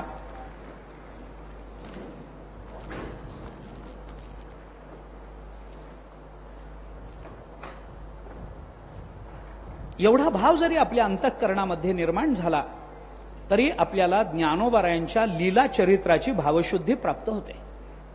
जे ज्ञानोबाराय रेड्याच्या मुखातून वेद वदवून घेऊ शकतात ते माझ्याकडून अशक्य वाटणारं कार्य आपल्या कृपेनं निर्माण करून घेऊ शकणार नाहीत का? एवढा जरी भावविश्वास, एवढी जरी श्रद्धा जर ज्ञानोबारायांच्या चरणाविषयी आपल्या अंतःकरणामध्ये निर्माण झाली, आपली भावशुद्धी झाली असं समजायला हरकत नाही. आमची भावशुद्धी त्याच वेळेला पूर्ण आहे ज्या वेळेला संतांची पायी हा माझा विश्वास सिद्ध होईल. त्यावेळेला आपला भाव शुद्ध झाला असं मानायला हरकत नाही. आता हे जे चरित्र आहे, या चरित्रातून आम्हाला काय बघायचं आहे? हे चरित्राची निर्मिती कशी होते? भारतीय संस्कृती मोठ्या चरित्रानं भरलेली आणि भारलेली संस्कृती आहे. आपल्याकडे जेवढी चरित्र झाली, मी म्हणून दोन्ही सांगितलं, भरलेली आहे, भारलेली आहे. आपल्याकडे जेवढी चरित्र निर्माण झाली तेवढी चरित्र या जगतामध्ये अन्य कुठल्याही देशामध्ये, प्रांतामध्ये निर्माण झाली नाहीत. ती भारतात झाली. आणि भारतातही जेवढी चरित्र निर्माण झाली त्यात सगळ्यात महत्वाचं जर कोणी असेल तर तो आपला महाराष्ट्र आहे. की या महाराष्ट्रामध्ये जेवढी चरित्र ज्या तत्वज्ञानाच्या, ज्या विचाराच्या पार्श्वभूमीवर आणि अधिकरणावर निर्माण झाली तेवढी चरित्र अन्य कुठल्याही प्रांतामध्ये निर्माण झालेली नाहीत. इथली माती वेगळी. आता त्याच्याबद्दल बोलत नाही, पण एतद्देश प्रसूतस्य स काशाद अग्रजन्मनः स्वम स्वम चरित्रम शिक्षेरन पृथिव्याम सर्व मानव हे जेव्हा स्मृती आपल्याला सांगते तेव्हा त्याचा विचार आपण केला पाहिजे. एतद्देश प्रसूतस्य हा आग्रह आहे. या देशामध्ये जन्माला आलेला महात्मा आपलं चरित्र असं निर्माण करतो की स्वम स्वम चरित्रम शिक्षेरन पृथिव्याम सर्व मानव सगळ्या पृथ्वीवरच्या मानवांच्या समोर आदर्श निर्माण करणारी चरित्र एतद्देश या देशामध्ये चरित्र ही निर्माण झाली. एतद्देश प्रसूतस्य या देशामध्ये जन्माला आलेल्या महात्म्यांनी अशी चरित्र निर्माण केली की स्वतःच्या चरित्राने स्वम चरित्रम काय केलं, शिक्षेरन त्यांनी सगळ्या जगातल्या मानवांना अशी शिक्षा दिली की मानवी जीवन कसं जगायचं असतं याचा आदर्श वस्तुपाठ ज्या चरित्रातून निर्माण होतो त्या चरित्राला चरित्र असं म्हणा. ज्या जीवनातून आपल्या समोर येतं त्या जीवनाला चरित्र असं आपल्याला म्हणता येतं. आपलं सद्भाग्य ज्ञानोबाराय तुकोबारायांची चरित्र डोळ्यासमोर ठेवून त्याचं जेव्हा आपण अवगाहन करतो, थोडं बारकाईनं त्या चरित्राचं चिंतन करायला लागतो, तेव्हा आपल्या असं लक्षात येतं की चरित्र निर्माण करायचं नसतं, चरित्र निर्माण होत असतं. ऐका, इतिहासाने आपल्या जीवनाची दखल घ्यावी म्हणून ज्ञानोबारायांनी भिंत नाही चालवली आहे. इतिहासामध्ये नोंद व्हावी म्हणून ज्ञानोबारायांनी गीतेवर भाष्य नाही लिहिलंय. या सगळ्या योग्यांना संत महात्म्यांचं महत्व कळावं आणि माझं महत्व त्यामध्ये अधोरेखित व्हावं याच्याकरता ज्ञानोबारायांनी चांगदेवांना पत्र नाही पाठवलंय, पत्राला उत्तर नाही पाठवलंय. कुठेतरी आपल्या कर्तृत्वाच्या यशोगाथा शतकानुशतक गायल्या जाव्यात, लोक फक्त आपल्या चरित्रातल्या या चमत्कृतींचं गान करत आपल्या मागे आंधळेपणाने यावेत या हेतू करता ज्ञानोबारायांनी भिंत नाही चालवली. याच्या मागे जो विचार आहे तो लक्षात घेतला पाहिजे. म्हणून मी आपल्याला म्हटलं की चरित्र निर्मिती हेतुतः होत नसते, हेतुतः होत नाही. थोडस समांतर चिंतन सांगायचं असेल ना तर बोलतो, क्षमा मागून बोलतो, क्षमा मागून बोलतो. माझा तो अधिकार नसेलही कदाचित, पण बोलतो. कारण तुम्ही काय मला घरातलेच आहे, तो बाहेर कुठं तुम्ही बोलणार नाही मला माहिती आहे. ऐका, पुरस्कार मिळावा याच्याकरता प्रयत्न करणाऱ्यांना पुरस्कार मिळत नसतो. पुरस्काराकडे दुर्लक्ष करून कार्य करणाऱ्यांना पुरस्कार दिला जात असतो. हे लक्षात घ्या. भूमिका कुठे हे लक्षात घ्या. हेतुतः ज्याला चरित्र निर्मिती करायची आहे ना, त्याचं चरित्र जरी निर्माण झाल्यासारखं दिसत असलं तरी त्या चरित्रातली कृत्रिमता ही कालांतराने जगताच्या समोर येते. आणि ज्या क्षणी जेवढ्या उशिरा ती कृत्रिमता जगताच्या समोर येते तेवढं त्याच्यानंतर त्याचं अधःपतन वेगाने होत जातं. हे समाजशास्त्र विलक्षण आहे. मी आपल्याला पुन्हा सांगतो, नीट ऐका आपण. हेतुतः चरित्र निर्मिती करणारा मनुष्य कदाचित आपला हेतू तिरोहित करून चरित्र निर्मिती करत असेल, आपला हेतू झाकून ठेवत असेल, पण जेव्हा कालांतराने त्याच्या चरित्र निर्मितीची कृत्रिमता समाजाच्या लक्षात येते, ती कृत्रिमता जेवढ्या उशिराने समाजाच्या समोर येते तेवढ्या लवकर याच्या जीवनाचं अधःपतन असतं. हे गणित आहे समाजशास्त्राचं. चरित्र अकृत्रिम असलं पाहिजे, चरित्र सहज घडलं पाहिजे. इतिहासामध्ये नोंद व्हावी म्हणून तुकोबारायांनी अभंग तारले नाही. तो आपल्या यशोगाथा गायल्या जाव्यात, आपल्या चरित्राचं आपल्या नावाचं स्मरण होत राहावं, आपल्या नावाचे शिलालेख कोरले जावेत, याच्याकरता संतांनी कार्य नाही केलंय. उलट तर हे त्यांना नको होतं, हे तर त्यांना नको होतं. उलट हे तर आम्हाला नकोच आहे, प्रसिद्धी नकोच आहे. काय करायचंय आम्हाला? अरे साधक दशेत जर ज्याला प्रसिद्धी नको असते ना, सिद्ध दशेमध्ये प्रसिद्धी त्याच्या जवळ जात नाही. विचार करून बघा आपण. मी वाक्य फार सरळ बोललोय पण फार बारकाईनं बोललोय. साधक दशेमध्ये जो प्रसिद्धीला दूर ठेवतो ना, सिद्ध दशेमध्ये प्रसिद्धी त्याच्या समोर जात नाही, त्याला प्रसिद्ध होण्याची गरज नसते. तुकोबारायांनी म्हटलंय, संबंध तुटावा शब्दाचाही स्पर्श म्हणून आस मोकलिली व्हावया भिकारी हेची आम्हा कारण अंतरोनी जन व्हावे दुरी, संबंध तुटावा शब्दाचाही स्पर्श, म्हणून आस मोकली. कोण म्हणतं शब्दाचा स्पर्श तुटावा म्हणून? आम्हा घरी धन शब्दाचीच रत्ने म्हणणारे म्हणतात की संबंध तुटावा शब्दाचाही स्पर्श तुटावा. काय भूमिका असेल ही? चरित्र निर्मिती नाही आहे. संतांचं चरित्र निर्माण केलं जात नाही. ज्या क्षेत्रामध्ये ज्या कालामध्ये ते चरित्र घडतं त्या क्षेत्राची आणि त्या कालाच्या भविष्याची ही जबाबदारी असते की त्यांनी त्या चरित्राला आपल्या सुवर्ण अक्षरांनी आपल्या हृदयात जपून ठेवावं लागतं. तुकोबाराय चरित्र निर्मिती करणार नाहीत, पण तुकोबाराय नंतरच्या काळाची जबाबदारी आहे की त्या काळाने तुकोबारायांचं चरित्र सोन्याच्या अक्षरांनी लिहून आपल्या हृदयात जपून ठेवलंय, म्हणून आज आपल्याला तुकोबाराय प्राप्त आहे. विचार करा, ज्ञानोबारायांच्या नंतरच्या काळाची ही जबाबदारी आहे की ज्ञानोबारायांच्या चरित्रात घडलेल्या घटनेचा कण अन कण त्या काळाने आपल्या हृदयामध्ये सुवर्णाक्षरांनी नोंदवून ठेवलाय. काळाची जबाबदारी असते ती, महापुरुषांची जबाबदारी असते ती, आणि म्हणून समाज सुस्थितीत राहतो. नाहीतर काही कारण नाही. मी एक कल्पना सांगतो, कल्पना केली तर अंगावर काटा येईल महाराज. विचार करा ना, आपल्या महाराष्ट्रामध्ये ज्ञानोबाराय तुकोबाराय झाले नसते तर काय झालं असतं? काटा येईल अंगावर आपल्या. तुकोबाराय झाले नसते आपल्या महाराष्ट्रामध्ये, अरे माणूस म्हणून घ्यायची लायकी राहिली नसती आपल्याकडे. ज्ञानोबाराय झाले नसते, काय आपण ज्ञानी म्हणून मिरवलो असतो, आणि काय मनुष्यत्वाचं कोणतं लक्षण आणि कोणतं व्यावर्तक आपल्या ठिकाणी सिद्ध झालं असतं ज्ञानोबाराय झाले नसते. असं होत नाही. हे चरित्र निर्माण केलं जात नाही, ते आपोआप निर्मिती होत जाते. पानाला लागून पानं इतिहासामध्ये जोडली जातात, ती आपसूक जोडली जातात. आणि असं चरित्र निर्माण होण्याकरता ज्या पद्धतीच्या विचाराची भूमिका ही त्या चरित्र ज्याचं निर्माण होतं त्याच्या ठिकाणी लागते, याचा जर विचार केला तर आपल्या भारतीय संस्कृतीचा इतिहास त्या बाबतीमध्ये फार मोठा आहे. मी फक्त 3 गोष्टी आपल्याला सांगतो. 3 गोष्टी.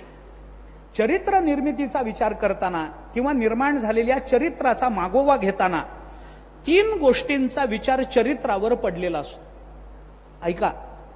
1, ज्याचं चरित्र निर्माण होतं तो ज्या कालामध्ये राहतो त्या कालामध्ये कोणत्या पद्धतीचं साहित्य त्याच्या जीवनामध्ये त्याला प्राप्त झालेलं असतं याच्यावरून चरित्र सिद्ध होतं. 1. 2, साहित्याबरोबर त्या काळामध्ये कोणतं राज्यशासन चालू असतं याचा परिणाम चरित्रावर पडतो. 2. आणि 3रं महत्वाचं, ज्या काळामध्ये ते चरित्र घडत असतं त्या काळामध्ये त्या काळातल्या अथवा त्या काळाच्या पूर्वीच्या संत आणि ऋषींची चरित्र त्यांना उपलब्ध झालेली असतात, त्याच्यावरून या चरित्राची सिद्धी होत राहते. 3 गोष्टी असतात: साहित्य, राज्यशासन आणि संतांची चरित्र. या 3 गोष्टी चांगल्या पद्धतीनं हाताला लागल्या की चरित्र निर्माण होत असतं. मी विस्तार करत नाही. ज्ञानोबारांच्या काळात आपण विचार करा, नाथ महाराजांच्या काळामध्ये नाथ महाराजांचं चरित्र सिद्ध होण्याकरता नाथ महाराजांच्या हातामध्ये ज्ञानेश्वरी होती. हो, नाथ महाराजांच्या हातामध्ये अनुभवामृत होता. नाथ महाराज कशाचा नियम करत असतील? आज आम्ही सकाळी उठतो, स्नान करून कपाळाला गंध वगैरे लावून काही नित्यनियम करतो. नित्यनियमामध्ये काय वाचतो आपण? ज्ञानेश्वरी वाचतो, गाथा वाचतो, हरिपाठ म्हणतो, भजन करतो, नाथ भागवत वाचतो. जमेल तेवढं संत वाङ्मय आपण वाचत जातो. हा आपला नित्यनियम आहे वारकऱ्याचा, आहे ना? हा नित्यनियम आहे. मग मला सांगा, आपल्याला जर हा नित्यनियम नाथ भागवत वाचण्याचा आहे तर नाथ महाराजांच्या काळामध्ये कोणता नित्यनियम नाथ महाराज करत असते? कोणता? नाथ महाराजांचा नित्यनियम ज्ञानेश्वरीचं चिंतन करणं, अनुभवामृताचं वाचन करणं, चांगदेव पासष्टीचं वाचन करणं. तुकोबारायांच्या काळामध्ये ज्ञानेश्वरी, नाथ भागवत, भावार्थ रामायण हे तुकोबारायांना मिळालं. आपल्याला ज्ञानेश्वरी, नाथ भागवत, भावार्थ रामायण आणि तुकोबारायांचे अभंग, निळोबारायांच्या अभंगांपर्यंत वाङ्मय आपल्याला मिळालं. या वाङ्मयाचे संदर्भ ज्या वेळेला आपल्या जीवनामध्ये आपल्या कृतीतून सहज अभिव्यक्त व्हायला लागतील त्यावेळेला डोळे झाकून त्या व्यक्तीच्या संबंधात असं समजावं की याचं चरित्र पुढच्या काळामध्ये समाजाला दिशा देणारं ठरणार. चरित्र ही संकल्पना सामान्य नाही आहे. ज्ञानोबारायांच्या काळामध्ये काय होतं ज्ञानोबारायांना वाचायला? ज्ञानोबारायांच्या पूर्वीचं वाङ्मय, मग त्याच्याकरता निवृत्तीनाथ महाराजांचे अभंग असतील, कदाचित त्यांच्या पूर्वी काही अभंग झाले असतील जे आज काळाच्या ओघामध्ये आपल्याला उपलब्ध नसतील, कदाचित नाथ संप्रदायातला सिद्ध सिद्धांत पद्धतीसारखा ग्रंथ असेल, कदाचित शिवसूत्रांसारखा एखादा काश्मीर शैव दर्शनाचा ग्रंथ असेल ज्याचे संदर्भ ज्ञानोबारांच्या वाङ्मयामध्ये दिसून येतात. अनुभवामृतामध्ये ज्ञानोबारांनी ज्ञानाचा विचार करताना शिवसूत्राचा संदर्भ दिला ना. ज्ञानबंध ऐसे शिवसूत्राचे निमिसे म्हणितले असे सदाशिवे, हे ज्ञानोबारांनी शिवसूत्रातलं प्रमाण काढून दिलंय आपल्याला. मग ज्या अर्थी ज्ञानोबाराय शिवसूत्रातलं प्रमाण अद्वैताच्या सिद्धी करता ज्ञान बंधनकारक असतं, ज्ञानाचा सुद्धा बंध असतो, हे सिद्ध करण्याकरता जर प्रमाण देत असतील वेदांताच्या नियमानुसार, तर ज्ञानोबारायांनी त्या ग्रंथाचं परिशीलन केलेलं होतं हे मान्य करावं लागेल का नाही आपल्याला. अनुभवामृताचं पहिलं प्रकरण हे तर ज्ञानाचा बंध तर पुढे आला, कारण त्या शिवसूत्रामध्ये दोनदा आलंय हे सूत्र, ज्ञानम बंध हे सूत्र दोनदा आलंय. ते कोणता वापरलं ज्ञानोबारायांनी हा भाग वेगळा, पण अनुभवामृताचं पहिलं प्रकरण बघा, शिवशक्ती समावेशनाचं हे पहिलं प्रकरण काश्मीर शैव दर्शनाच्या सिद्धांताच्या संगतीशिवाय यथार्थ आणि नीट मनासारखं लागत नाही. ज्ञानोबारायांनी हे सिद्धांत आणले असतील कुठून? अरे ज्ञानोबारायांची सर्वज्ञता हा भाग वेगळा, मी त्याबद्दल आता बोलत नाहीये. यस सर्वज्ञ सर्ववित यस्य ज्ञानमयम तपहा हा भाग वेगळाच आहे. ज्ञानोबाराय सर्वज्ञ होते असं म्हणणं सुद्धा एका अर्थाने ज्ञानोबारायांचा अपमान आहे. माझं म्हणणं आपल्याला पटणार नाही. सर्वज्ञता ही सत्वगुणांनी बाधित असते हे लक्षात घ्या. ज्ञानोबाराय गुणांनी कुठल्याच गुणांनी बाधित नाहीत, त्याच्या पलीकडे आहेत, गुणातीत आहेत ज्ञानोबाराय. तोही विचार सोडून द्या, आपला भाव काय आहे हा भाग वेगळा. ज्ञानोबारायांच्या सर्वज्ञतेची मी चर्चा करत नाही, पण ज्ञानोबारायांच्या ग्रंथामधून ज्या ग्रंथाचे ज्या विचाराचे संदर्भ आपल्याला सापडत जातात, ज्या साहित्याचे संदर्भ आपल्याला सापडत जातात, त्या साहित्याचं परिशीलन ज्ञानोबारायांकडून जर झालं असेल तर अशा ग्रंथाचे संस्कार ज्ञानोबारायांच्या चित्तावर अपरिहार्यतेनं घडले असते. बाकीचा विचार बोलत नाही मी, मला आता याला सवंग करायचं नाही, पातळ करायचं नाही फार, पण हे लक्षात घ्या, अगदी एक वाक्य बोलून जायचं असेल तर आपण कोणत्या पद्धतीचं वाङ्मय वाचतो याच्यावरून आपलं चरित्र घडत जात असतं, हे बारकाईनं लक्षात ठेवून वाङ्मयाचा स्वीकार करता आला पाहिजे. बाकीची वाङ्मय वाचून काय मिळणार आहे आपल्याला? काय मिळणार सांगा ना. मी क्षमा मागून बोलतो साहित्यिकांची क्षमा मागून बोलतो, पण आतापर्यंत दिवाळी अंक वाचून मुक्त झालेला एकही महात्मा माझ्या ऐकण्यात नाही. कादंबऱ्यान कथानकं वाचून मुक्त झालेला एकही महात्मा ऐकण्यात नाही. पण ज्ञानेश्वरी गाथा वाचून जीवनाची धन्यता झालेली यांची यादी करायची ठरली तर पृथ्वीचा कागद आणि समुद्राची शाही करावी लागेल, आहे ना. का असं होतं? आम्ही कोणतं वाङ्मय वाचणार आहोत याच्यावरून आमच्या चरित्र निर्मितीचे संकेत ठरत जातात. ते संकेत मिळत जातात. हातातली ज्ञानेश्वरी ज्याची कधी खाली ठेवली गेली नाही त्याचं चरित्र काय असेल याचा अनुमान आज करू शकतो ना आपण. ज्याने हातातला गाथा कधी खाली ठेवलाच नाही त्याचं चरित्र काय घडणार आहे याच्याकरता ज्योतिषाची गरज आहे काय? कोणी आम्हाला ज्योतिषी जो आमचं भविष्य सांगणार आहे त्याची गरज आहे का? ज्याच्या मुखातलं नामस्मरण झोपेतही थांबलं नाही त्याचे चरित्र सांगण्याकरता ज्योतिषाची गरज आहे काय? अरे तो आत्ताच आपण सांगून जाऊ, तो संतच आहे ज्याच्या मुखातलं नामस्मरण झोपेतही बंद झालं नाही. ज्याचं रामकृष्ण हरी बंद झालं नाही त्याला काय कमी आहे? तो संत झालाच ना. आम्ही कोणतं वाङ्मय वाचतो याच्यावरून चरित्र निर्मितीचे संकेत मिळत जातात.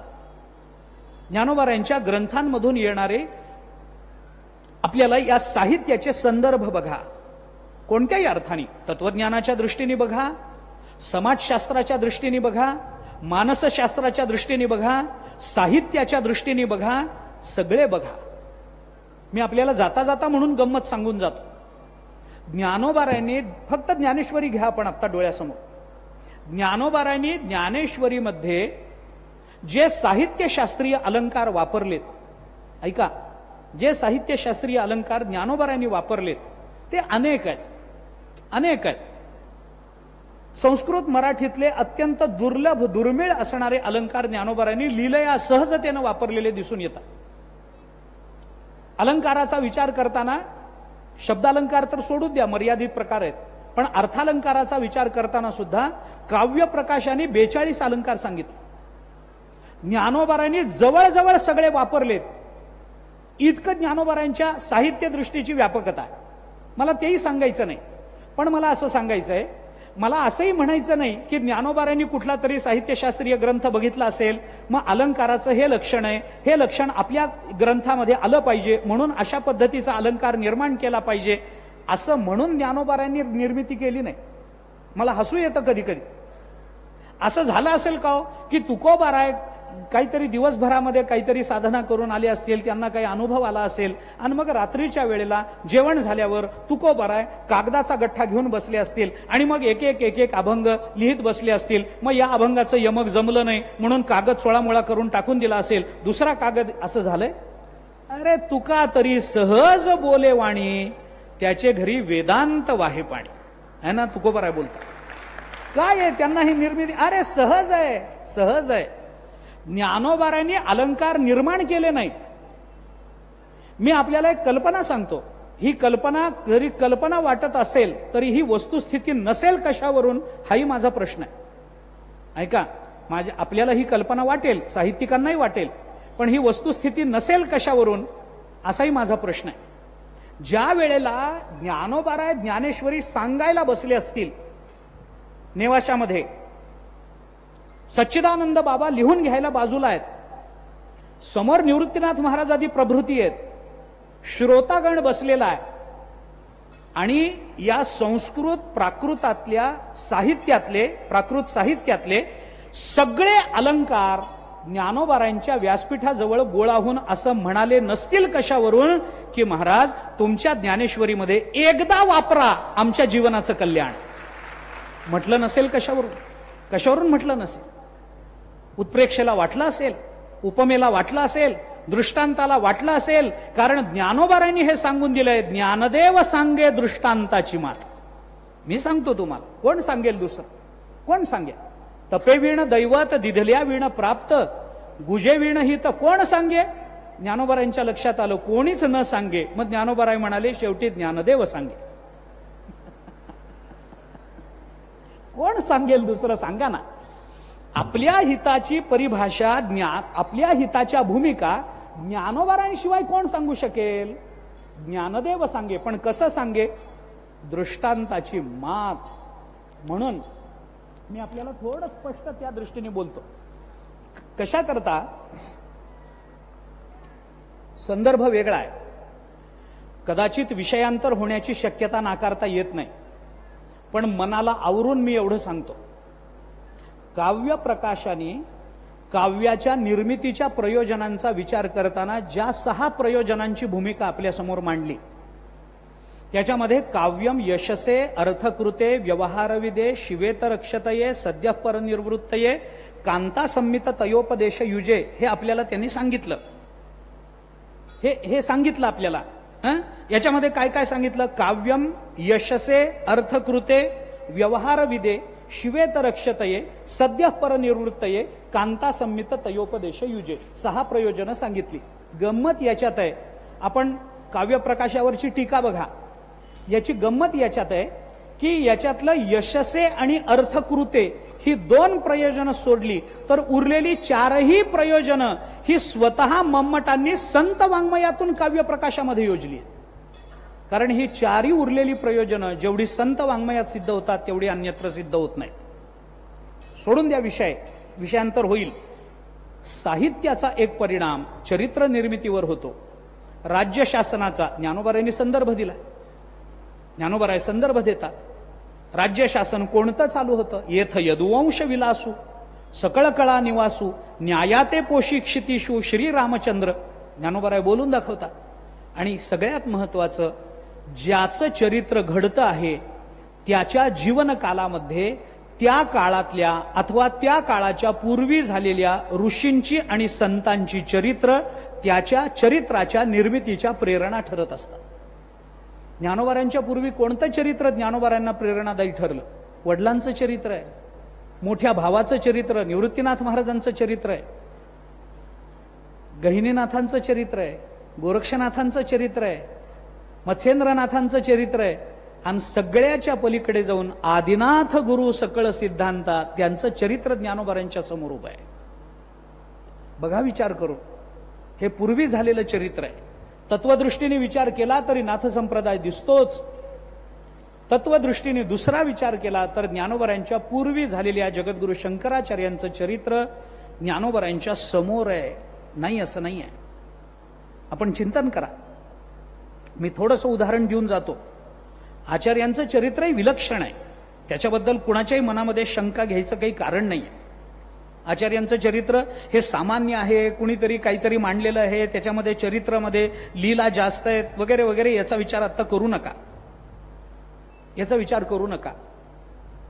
पण हे चरित्र आचार्यांचं डोळ्यासमोर ठेवून आचार्यांनी आचार्य 32व्या वर्षी सगळं सोडून कैलास पर्वतावर जाताना लोकांना दिसले असं आपल्याला दिसतं. म्हणजे विद्यारण्यांनी जे शंकराचार्यांचं चरित्र मांडलंय त्या दृष्टीने विचार केला हे चरित्र असं दिसून येतं की या चरित्रामध्ये आचार्यांनी काय काय केलं, कसं कसं केलं, कुठे राहिले, ते आचार्यांच्या बद्दल हे सांगितलंच जातं.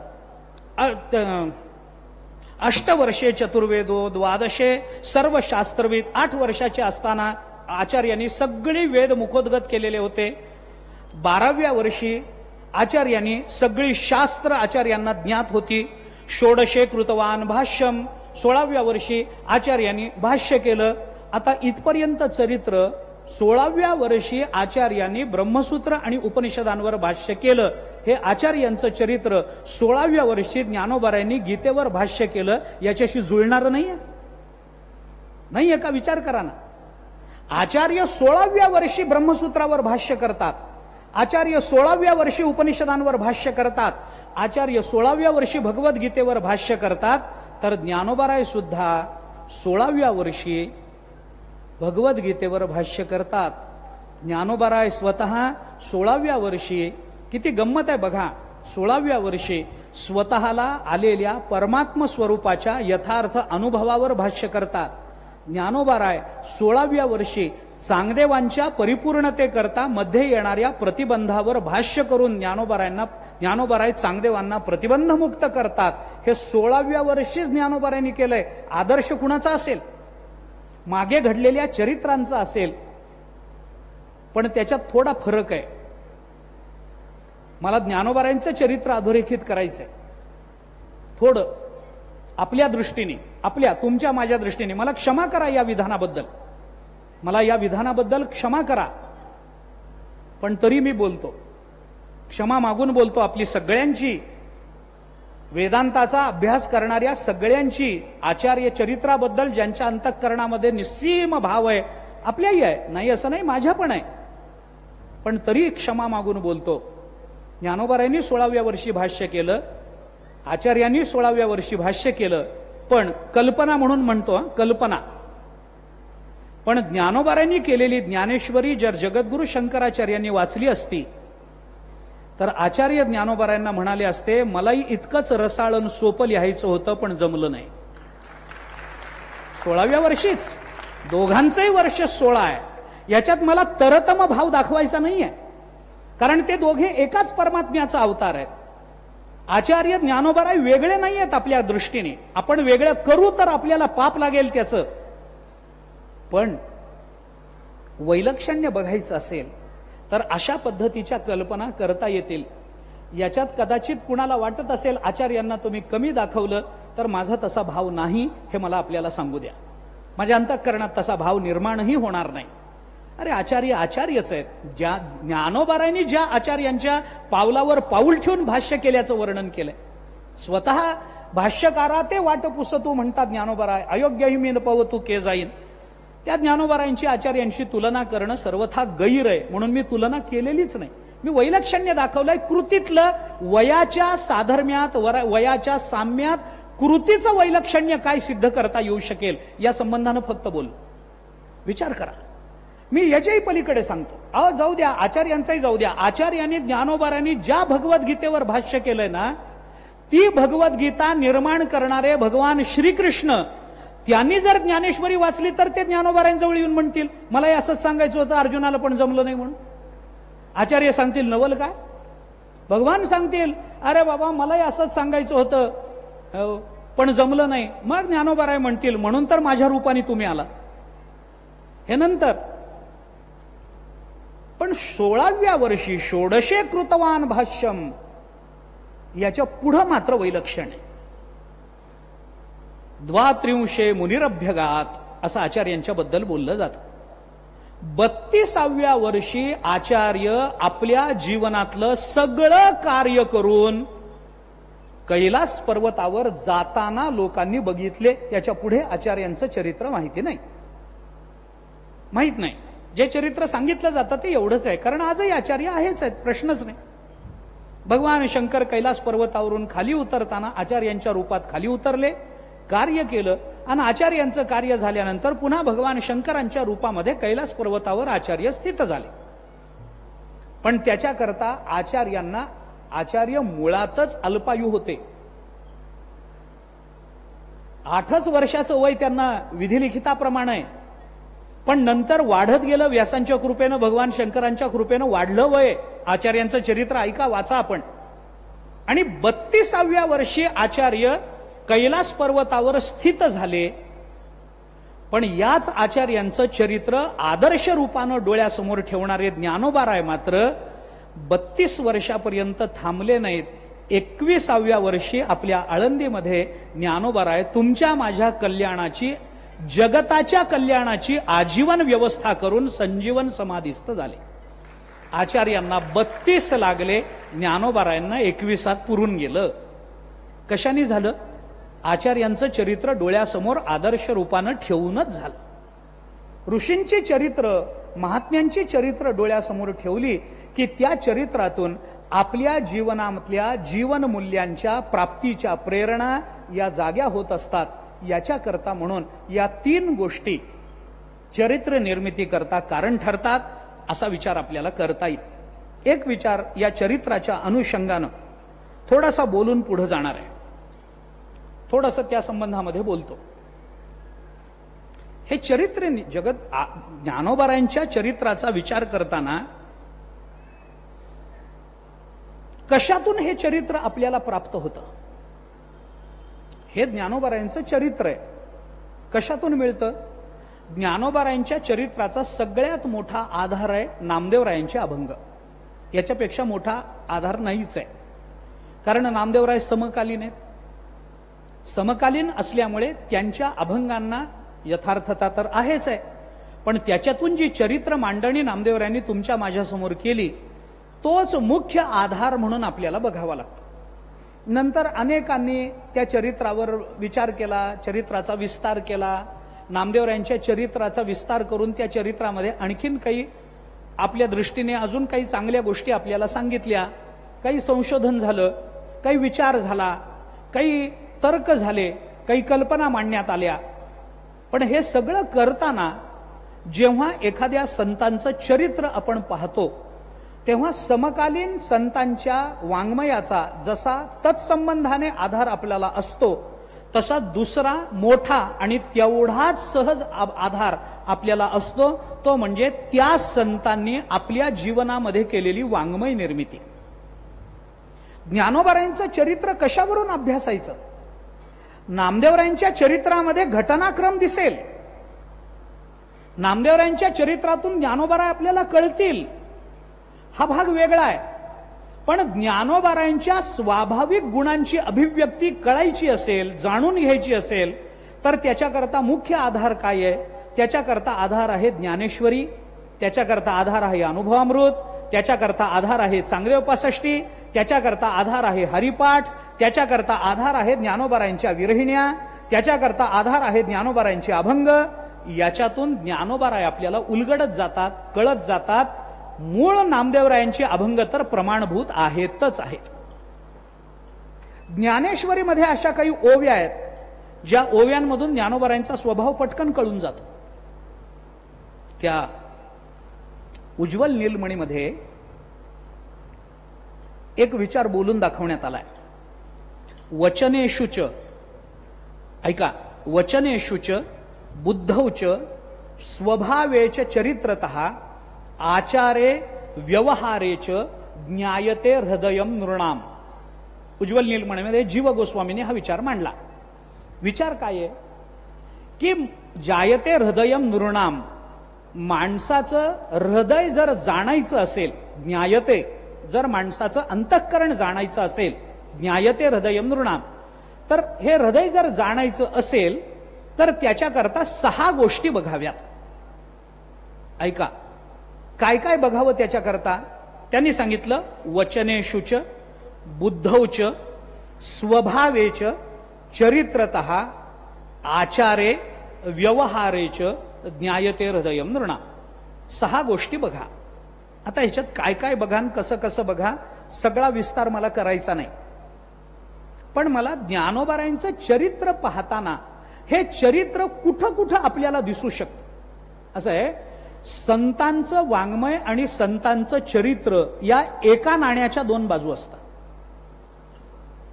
वाङ्मय हे शब्द रूपानं आकाराला आलेलं असतं आणि त्याची दुसरी बाजू वाङ्मयातून प्रकटलेलं तत्वज्ञान हे त्यांच्या आस्थानाच्या काळामध्ये त्यांच्या आचरणातून व्यक्त झालेलं असतं.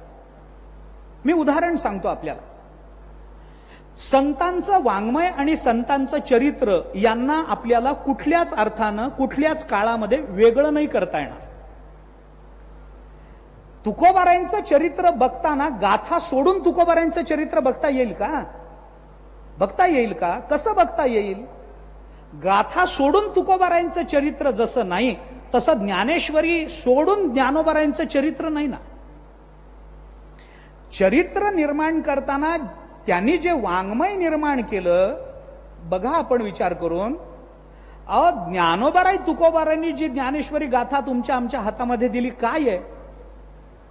आपल्या अवतार समाप्तीपर्यंत अनंत कालापर्यंत जीवाच्या कल्याणाची केलेली व्यवस्था म्हणजे गाथा आहे. अनंत कालापर्यंत तुकोबारायांनी जेव्हा अवतार समाप्ती करायची ठरवली त्याच्यानंतर हा प्रश्न तुकोबारायांच्या मनात आलाच असेल की नाही, की आता आपण चाललो, नंतरच्या लोकांकरता काय? मग नंतर येणाऱ्या लोकांच्या कल्याणाची आजीवन, म्हणजे कितीही काळापर्यंत आता लोक महाराष्ट्रामध्ये जन्माला येऊ देत, कितीही काळ, अनंत काळापर्यंत या महाराष्ट्रामध्ये जे जीव जन्माला येतील त्या सकल जीवांच्या कल्याणाची केलेली व्यवस्था म्हणजे ज्ञानेश्वरीन गाथा आहे. दुसरा मार्ग नाही. आणि मी स्पष्टपणाने सांगतो, कुणाला काय वाटायचंय वाटू दे, पण माणसाच्या जीवनाची धन्यता ज्ञानेश्वरी गाथ्यादी संत वाङ्मयाला सोडून दुसऱ्या कोणत्याही मार्गाने होऊच शकत नाही. होऊच शकत नाही. मी बॉन्ड पेपरवर लिहून द्यायला तयार आहे, लिहून देतो. 100 रुपयाचा बॉन्ड पेपर तोही मीच आणतो, तुम्ही ती तसदी घेऊ नका. पण माणसाचं कल्याण होईल तर ज्ञानेश्वरी गाथ्यानेच होईल, जगात दुसरी व्यवस्था नाही. आणि जर माझं म्हणणं खोटं निघालं तर मी चौकात फाशी जायला तयार आहे, लिहून देतो तुम्हाला. काय व्यवस्था आहे दुसरी? तत्वज्ञान झालं, वेदांताच्या अभ्यासानं तत्वज्ञान झालं, त्याला ब्रह्मज्ञान झालं. आमच्या दृष्टीने तो धन्य नाही. त्याच्या ज्ञानाला ज्ञानेश्वरीची गाथ्याची जोड असेल तर आमच्या दृष्टीने ती धन्यता. भले तो ब्रह्मज्ञानी असू द्या, आम्ही पाया पडू, आम्ही पाया पडू, पण त्याच्या ज्ञानाचा आधार जर ज्ञानेश्वरी असेल तर आम्ही पाया नाही पडणार, आम्ही समर्पित होऊ, नुसतं पाया पडणार नाही. त्याच्या ज्ञानाला आधार जर गाथा असेल ना, आम्ही त्याला समर्पित होऊन जाऊ, आम्ही प्राण ओवाळून टाकू बाबा त्याच्यावरून, जर गाथा त्याच्या ज्ञानाचा आधार असेल तर. मला अभिनिवेशानं काही बोलायचंय म्हणून मी बोलतोय असं समजू नका. मी का बोलतो हे लक्षात घ्या. संत वाङ्मय आणि संत वाङ्मयाला संत वाङ्मयातून अभिव्यक्त होणारी संतांची चरित्र याला आपल्याला वेगळं करता येणार नाही, एवढंच मला सांगायचं. गाथ्याला सोडून तुकोबारायांचं चरित्र आपल्याला नाही सांगता येणार, तसं ज्ञानेश्वरी सोडून ज्ञानोबारायांचं चरित्र आपल्याला नाही मांडता येणार. आपण घटनाक्रम सांगू इतिहासाच्या आधारानं, पण ज्ञानेश्वरीत काही ओव्या अशा येतात की त्या ओव्यांमधून ज्ञानोबारायांचा स्वभावच कळून जातो. पायी काटाने हटे, जै व्यथा जीवी उमटे, तैसे पोळे संकटे पुढीला चेने. काय स्वभाव आहे ज्ञानोबारायांचा, कळलं का नाही? काय स्वभाव आहे ज्ञानोबारायांचा? अरे पायाला काटा टोचतो तर डोळ्याला पाणी येतं, तसा दुसऱ्यांना त्रास होतो तर याच्या अंतःकरणाला द्रवीभूतता प्राप्त होते. हा स्वभाव संतांचं वर्णन करणारा नाही, या वचनातून ज्ञानोबराय स्वतःच व्यक्त झाले ज्ञानेश्वरीमध्ये. 16व्या अध्यायातल्या दैवी संपत्तीतल्या अशा किती ओव्या मी तुम्हाला सांगू, किती ओव्या सांगू. 8व्या अध्यायामध्ये मी अनेक वेळेला हा प्रमाण देऊन बोलतो. 8व्या अध्यायाच्या सुरुवातीला भगवंताच्या बोलण्याचं कौतुक करताना ज्ञानोबारायांच्या मुखातून आलेले शब्द भगवंताच्या बोलण्याचे वाचक आहेत. पण हे बोलणं भगवंताचं नाहीये, हे ज्ञानोबारायांच्याच बोलण्याचं स्वरूप ज्ञानोबारायांच्या मुखातून व्यक्त झालं. ज्ञानोबाराय म्हणतात, तैसा पिकलिया सुखाचा परिमळू, का निवालिया अमृताचा कल्लोळू, तैसा कोवळा आणि सरळू बोल बोलिला. हे भगवंताचं बोलणं नाही, हे ज्ञानोबारायांचं बोलणं आहे. हे ज्ञानोबारायांच्या बोलण्याचं स्वरूप आहे. भगवान तर क्लैब्यमास मगमः पार्थ पण म्हणतात. हे काही कोवळा आणि सरळू बोलू बोलिला आहे काय? हा काय निवालिया अमृताचा कल्लोळ आहे काय? क्लैब्यमास मगमः पार्थ म्हण.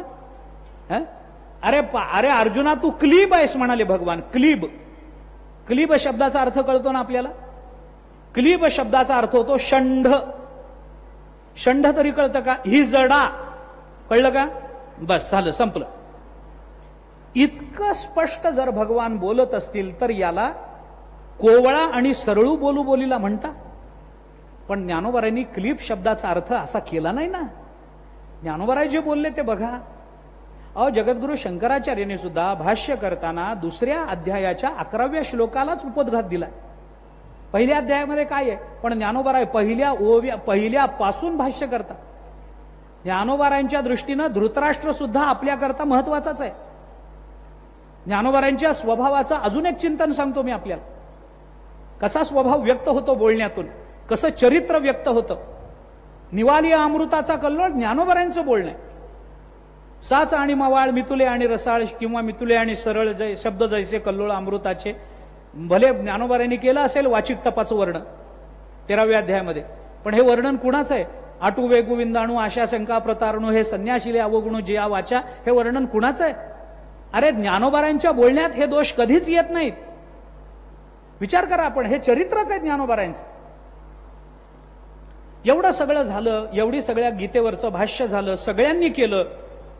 पण संपूर्ण गीतेमध्ये धृतराष्ट्र एकदा बोलला, गप्प बसला. नंतर त्या धृतराष्ट्राबद्दल ना संजय गीतेतलं सांगतो, गीतेतलं ना संजय बोलले, ना भगवान बोलले, ना अर्जुन बोलला. धर्मक्षेत्रे कुरुक्षेत्रे झालं की संपलं धृतराष्ट्राचं बोलणं. पण ज्ञानोबारांनी रेड्यालाच काय, धृतराष्ट्राला सुद्धा वारंवार बोलवलंय ज्ञानेश्वरीमध्ये, आहे ना. आणि एवढंच नाही, या ज्ञानोबारायांचं अंतःकरण किती मवाळन, किती कोवळं आहे. हा धृतराष्ट्र मामकाहा पांडवाहा करून गप्प बसतो. हा धृतराष्ट्र म्हणजे म्हैसानुठी कापुरा आहे. हा म्हातारा मोहे नाशिला आहे. एवढं सगळं म्हणूनही ज्ञानोबाराय एकमेव गीतेवरचे भाष्यकार असेत जे असं म्हणतात की अंधू तोही अवसरे सुखिया झाला. धृतराष्ट्राला सुद्धा सुखिया झाला म्हणणाऱ्याचं औदार्य हे फक्त ज्ञानोबारायांनी दाखवलंय. इतर कुणीही धृतराष्ट्राला सुखी झाला म्हटलं नाही. तो कालांतराने अरण्यामध्ये निघून गेला, नंतर भगवत चिंतन करत मुक्त झाला, हे नंतरचं चरित्र आहे. पण ज्ञानोबारायांनी या धृतराष्ट्राला ज्ञानेश्वरीतच सुखिया झाला केलंय. जो सुखिया झाला ज्ञानोबाराय स्वतःच्या संबंधानं बोलून दाखवतात. येणेवरे ज्ञानदेवो सुखिया झाला. हा सुखिया झाला स्वसंबंधाने वापरणारे ज्ञानोबाराय. तोच सुखिया झाला धृतराष्ट्राच्या संबंधाने वापरत असतील तर मनाचं औदार्य ह्याच्यापेक्षा मोठं काय दिसावं ग्रंथामधून. वचनेषुच, ऐका, बुद्धौच स्वभावेच चरित्रतः आचारे व्यवहारेच ज्ञायते हृदयम नृणाम. माणसाचं अंतःकरण हे या 6 प्रकाराने व्यक्त होतं. वचनावरून व्यक्त होतं, आता प्रमाण दिलंय. बुद्धौच, माणसाची बुद्धी ही कशी चालते याच्यावरून त्याचं हृदय, त्याचं चरित्र कळत जातं. ज्ञानोबारायांनी स्वतःनी ही भावना बोलून दाखवली की नाही, झाड जाणीजे फुले मानस जाणीजे बोले. आता हे मानस जाणीजे म्हणजे माणूस जाणीजे आणि माणसाचं मानस जाणीजे, हे दोन्ही घ्या. हे दोन्ही घ्या. मानस जाणीजे बोलण्यावरून बोलण्यावरून माणसाचा प्रांत कळतो की नाही, तसं बोलण्यावरून अंतःकरण कळतं. मानस जाणीजे बोले, आपल्या मुखातून काय दिव्य शब्द बाहेर पडतात याच्यावरून आपल्याला किती राग आलाय हे ओळखता येतं की नाही. आपल्या मुखातून ज्या ओव्या आपण रागावल्यानंतर ज्या ओव्या बाहेर पडतात की नाही, खूप राग आल्यानंतर, खूप माणूस रागानं लाल भडक झाला, ज्या ओव्या बाहेर पडतात त्या ओव्यांवरून कळतं की नाही माणूस किती रागावलाय, ते कळतं ना. शब्दावरून कळतं, शब्दाची फेक काय आहे त्याच्यावरून कळतं, त्याचा स्वर कसा आहे त्याच्यावरून कळतं. शेवटी तो क्रोध आहे, भावना आहे, ती व्यक्त होणारच आहे. आवाज वाढला की माणूस रागावलाय बरं माणूस जवळ. काय असतं, क्रोधाला अर्थ कळत नसतो, क्रोधाला फक्त शब्दाचा स्वर कळत असतो. हे लक्षात घ्या. क्रोधाला शब्दाचा अर्थ कधीच कळत नाही. आपण काय बोलतो आहोत याचा विचार क्रोध करत नाही, त्याला फक्त शब्दाचा स्वर कळत असतो की ते काळी 15 मध्ये बोलायचं असतं, एवढंच त्याला माहिती असतं. या शब्दाचा अर्थ काय होतो क्रोधाला कळत नाही. बुद्धी कारण तशी झालेली असते. माणसाच्या बुद्धीवरून त्याचं चरित्र, त्याचं अंतरंग कळतं. ज्ञानेश्वरीच्या आधारानं बोलायचं झालं तर किती ठिकाणी ज्ञानोबारायांच्या बुद्धीचं वैभव दिसलं ज्ञानेश्वरीमध्ये. किती ठिकाणी, किती ठिकाणी. मी आपल्याला प्रमाण देईन तर वेळ जाईल. किती ठिकाणी मी आपल्याला अशी सांगू की जिथला त्या श्लोकाचा भाव आणि त्या श्लोकाचा अर्थ ज्ञानोबारायण व्यतिरिक्त तेवढा चपखल आणि तेवढा यथार्थ इतर कोणत्याही टीकाकाराने केला नाही, कोणत्याही नाही. निवृत्तीनाथ महाराज उगीच ज्ञानोबारायांना हे म्हणत नाहीत की देवाचे मनोगत दावित हासी तो मूर्त. अरे तो बाकीच्या टीका भगवंताचं जे बोलणं आहे त्या बोलण्याचा अर्थ सांगतात. ज्ञानोबाराय जे बोलतात ते भगवंताच्या बोलण्याच्या अर्थाबरोबर भगवंताच्या बोलण्यामागचा भगवंताचा भावही व्यक्त करतात. म्हणून हे म्हणावं लागलंय की भाव अक्षराची गाठी ब्रह्मज्ञानाने गोमटी. ते हे माय ज्ञानेश्वरी संत जना माहेश्वरी ज्ञानदेव मंगळ मुनी सेवा करी दासी जनी. जनाबाई ज्ञानेश्वरीला भाव अक्षराची गाठी म्हणतात. विचार करा ना. मी कितीतरी ठिकाणची ज्ञानोबारायांच्या बुद्धिमत्तेची चुणूक आपल्याला दाखवेन की जिथं ज्ञानोबारायच हे करू जाणे तसा अर्थ, त्याच्यावर संशोधन खूप झालं. हा अर्थ कुणी केलेला आहे, ज्ञानोबारायांचा अर्थ वेगळा का, हा असाच आहे का, याच्यामध्ये काही पाठभेद आहेत, असं आहे का तसं आहे का तसं आहे, सोडून द्या. गीतेवरच्या टीकेच्या संबंधानं ज्ञानोबारायांच्या बुद्धिमत्तेची चुणूक काय दिसली हे मला नंतर सांगता येईल, ते तर आपल्यालाही शोधता येईल. 2-4 टीका घेऊन बसलो की लगेच कळेल ज्ञानोबारायांची बुद्धी कुठं अलौकिकत्वानं व्यक्त झाली ती. पण ज्ञानेश्वरी सुरू व्हायच्या आधी ज्ञानोबारायांच्या बुद्धिमत्तेची प्रगल्भता, ज्ञानोबारायांच्या बुद्धिमत्तेची अलौकिक अशी चुणूक आपल्याला ज्ञानेश्वरीच्या पहिल्या अध्यायाच्या नमनातच सापडते. पहिल्या अध्यायाचं नमन आपल्याला सगळ्यांना पाठ असेल. गणेशाचं नमन आहे आणि या गणेशाचं नमन करताना ज्ञानोबारायांनी त्या गणेशाची जी मूर्ती आपल्या डोळ्यासमोर उभी केली, ही मूर्ती आपल्याला कुठेही दिसणार नाही. 6 हाताचा गणेश आहे, 6 हाताचा गणेश आहे. त्या गणेशाच्या हातामध्ये दिलेली वस्त्र, अस्त्र, शस्त्र याचाही विचार आहे.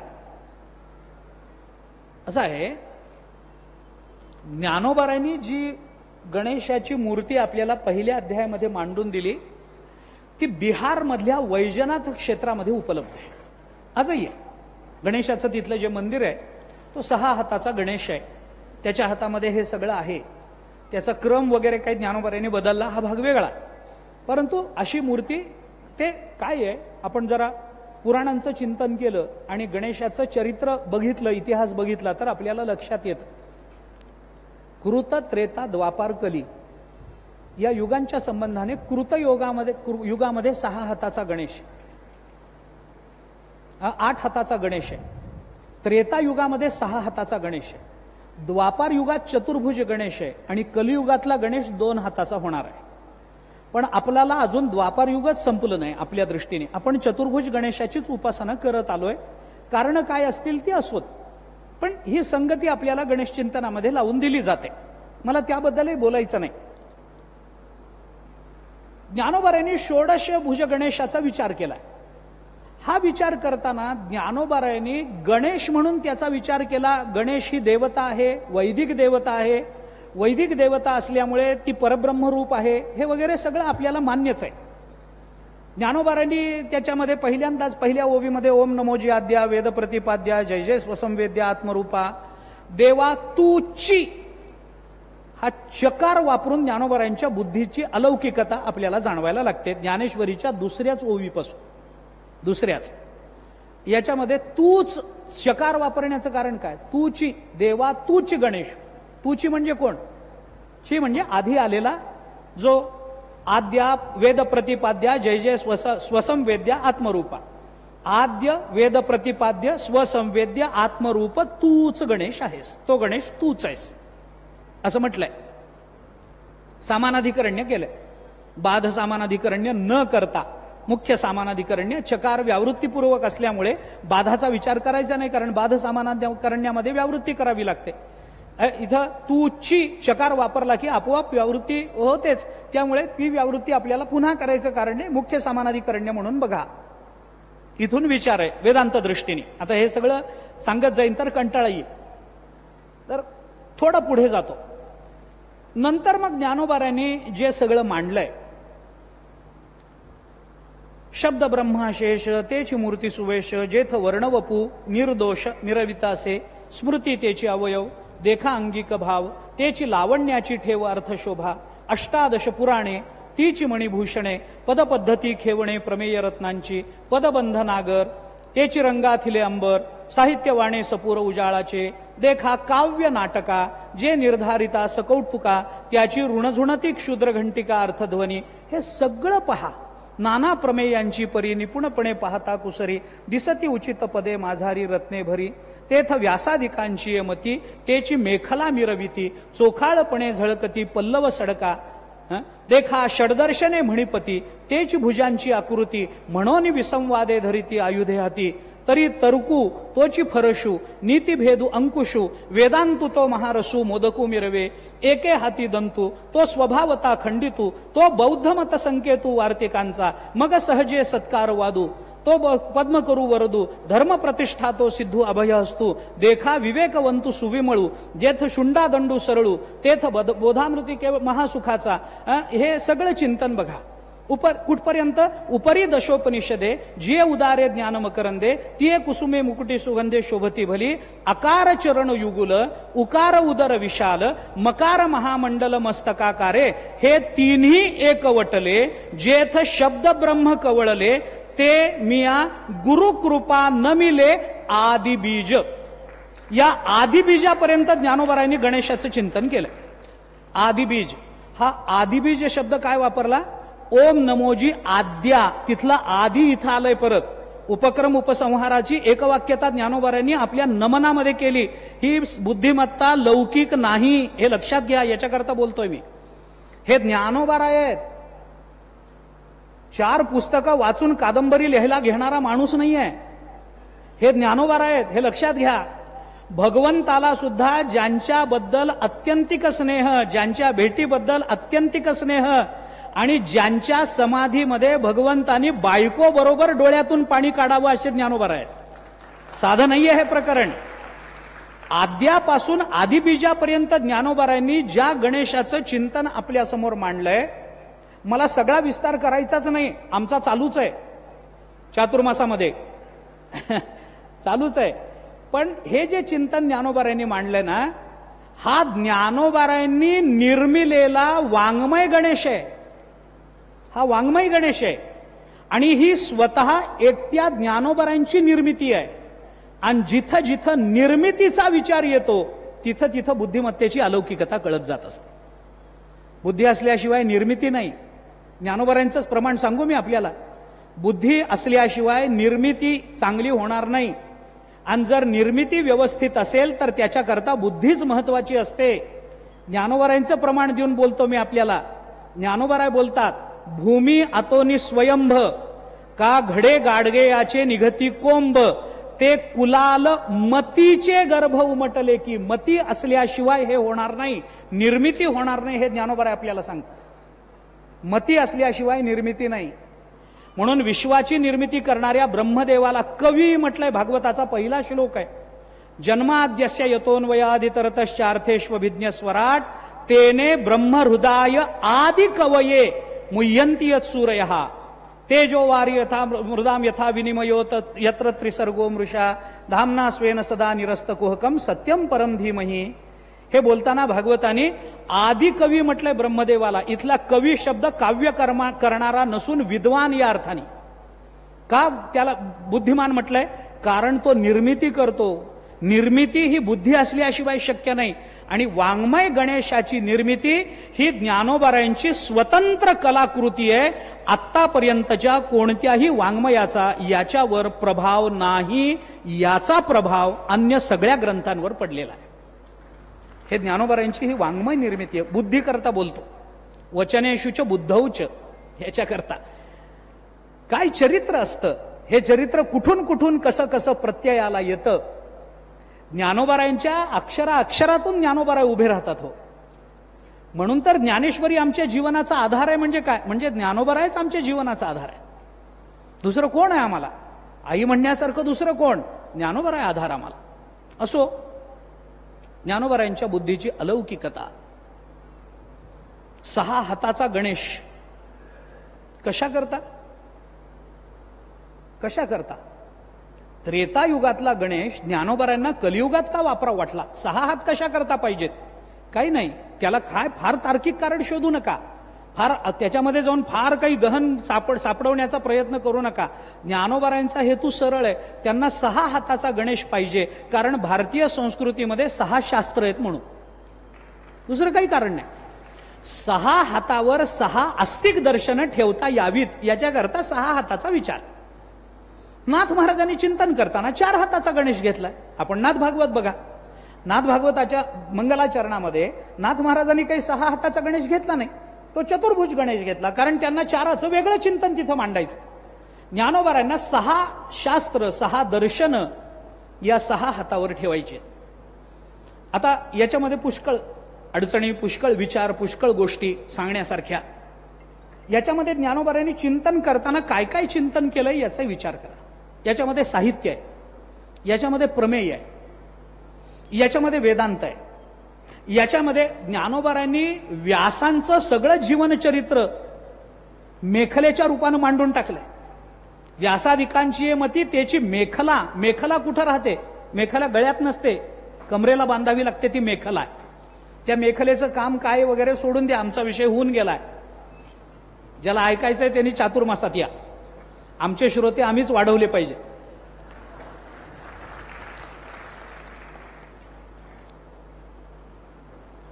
ही मेखला मध्यभागी असते, कमरेवर असते. म्हणजे काय? भगवान गणेशाच्या शरीराच्या मध्यभागी मेखला आहे. प्रत्येक एक ज्ञानोबरायांनी केलेलं चिंतन, प्रत्येक, मग ते गळ्यातलं उपरणं असो, वस्त्र असो, सोंड सरळ म्हटलेली असो, त्याचे कान म्हणा, गणेशाचे कान म्हणा, ते दोन्ही मीमांसा त्या कानाच्या रूपाने कशा प्रकट झाल्या वगैरे वगैरे, हे सगळं याच्यामध्ये इतकं औचित्य साधलंय ज्ञानोबरायांनी. औचित्य साधणं अवघड नसतं. औचित्य साधणं अवघड नाही. औचित्य सगळ्यांना जपता येतं. सामान्यतः तुम्ही आम्ही कीर्तन करताना औचित्य जपतच असतो. सगळेच आपण कीर्तनकार आहोत, प्रवचनकार आहोत. जिथे कुठे कीर्तनाला जातो तिथं औचित्य जपतो की नाही? आपण जपतच असतो. असं आहे, एखाद्याच्या वाढदिवसाचं कीर्तन करायला गेल्यावर तुम्ही कधी आम्ही जातो आमच्या गावा अभंग घेतलाय का? मला सांगा बरं. एखाद्याच्या आई वडिलांचं पुण्यस्मरण आहे, त्यांचा काही अमृत महोत्सव आहे, पुण्यस्मरण आहे, आपण तुम्ही संत मायबाप कृपावंत म्हणून अभंग घेतो की नाही, हे औचित्य जपणं आहे. प्रसंगाला अनुसरून आपण विचार करणं. उचितम प्राहुराचार्या सदृशम केलं यस्ययत, हे क्षेमेंद्रांनी केलेलं औचित्याचं लक्षण आहे संस्कृत साहित्यामध्ये. ते काही असू द्या, पण औचित्य आपण सगळे जपतो. उचित काय आहे हे आम्हाला कळतं. इथं असं बोलावं, तिथं तसं बोलावं, इथं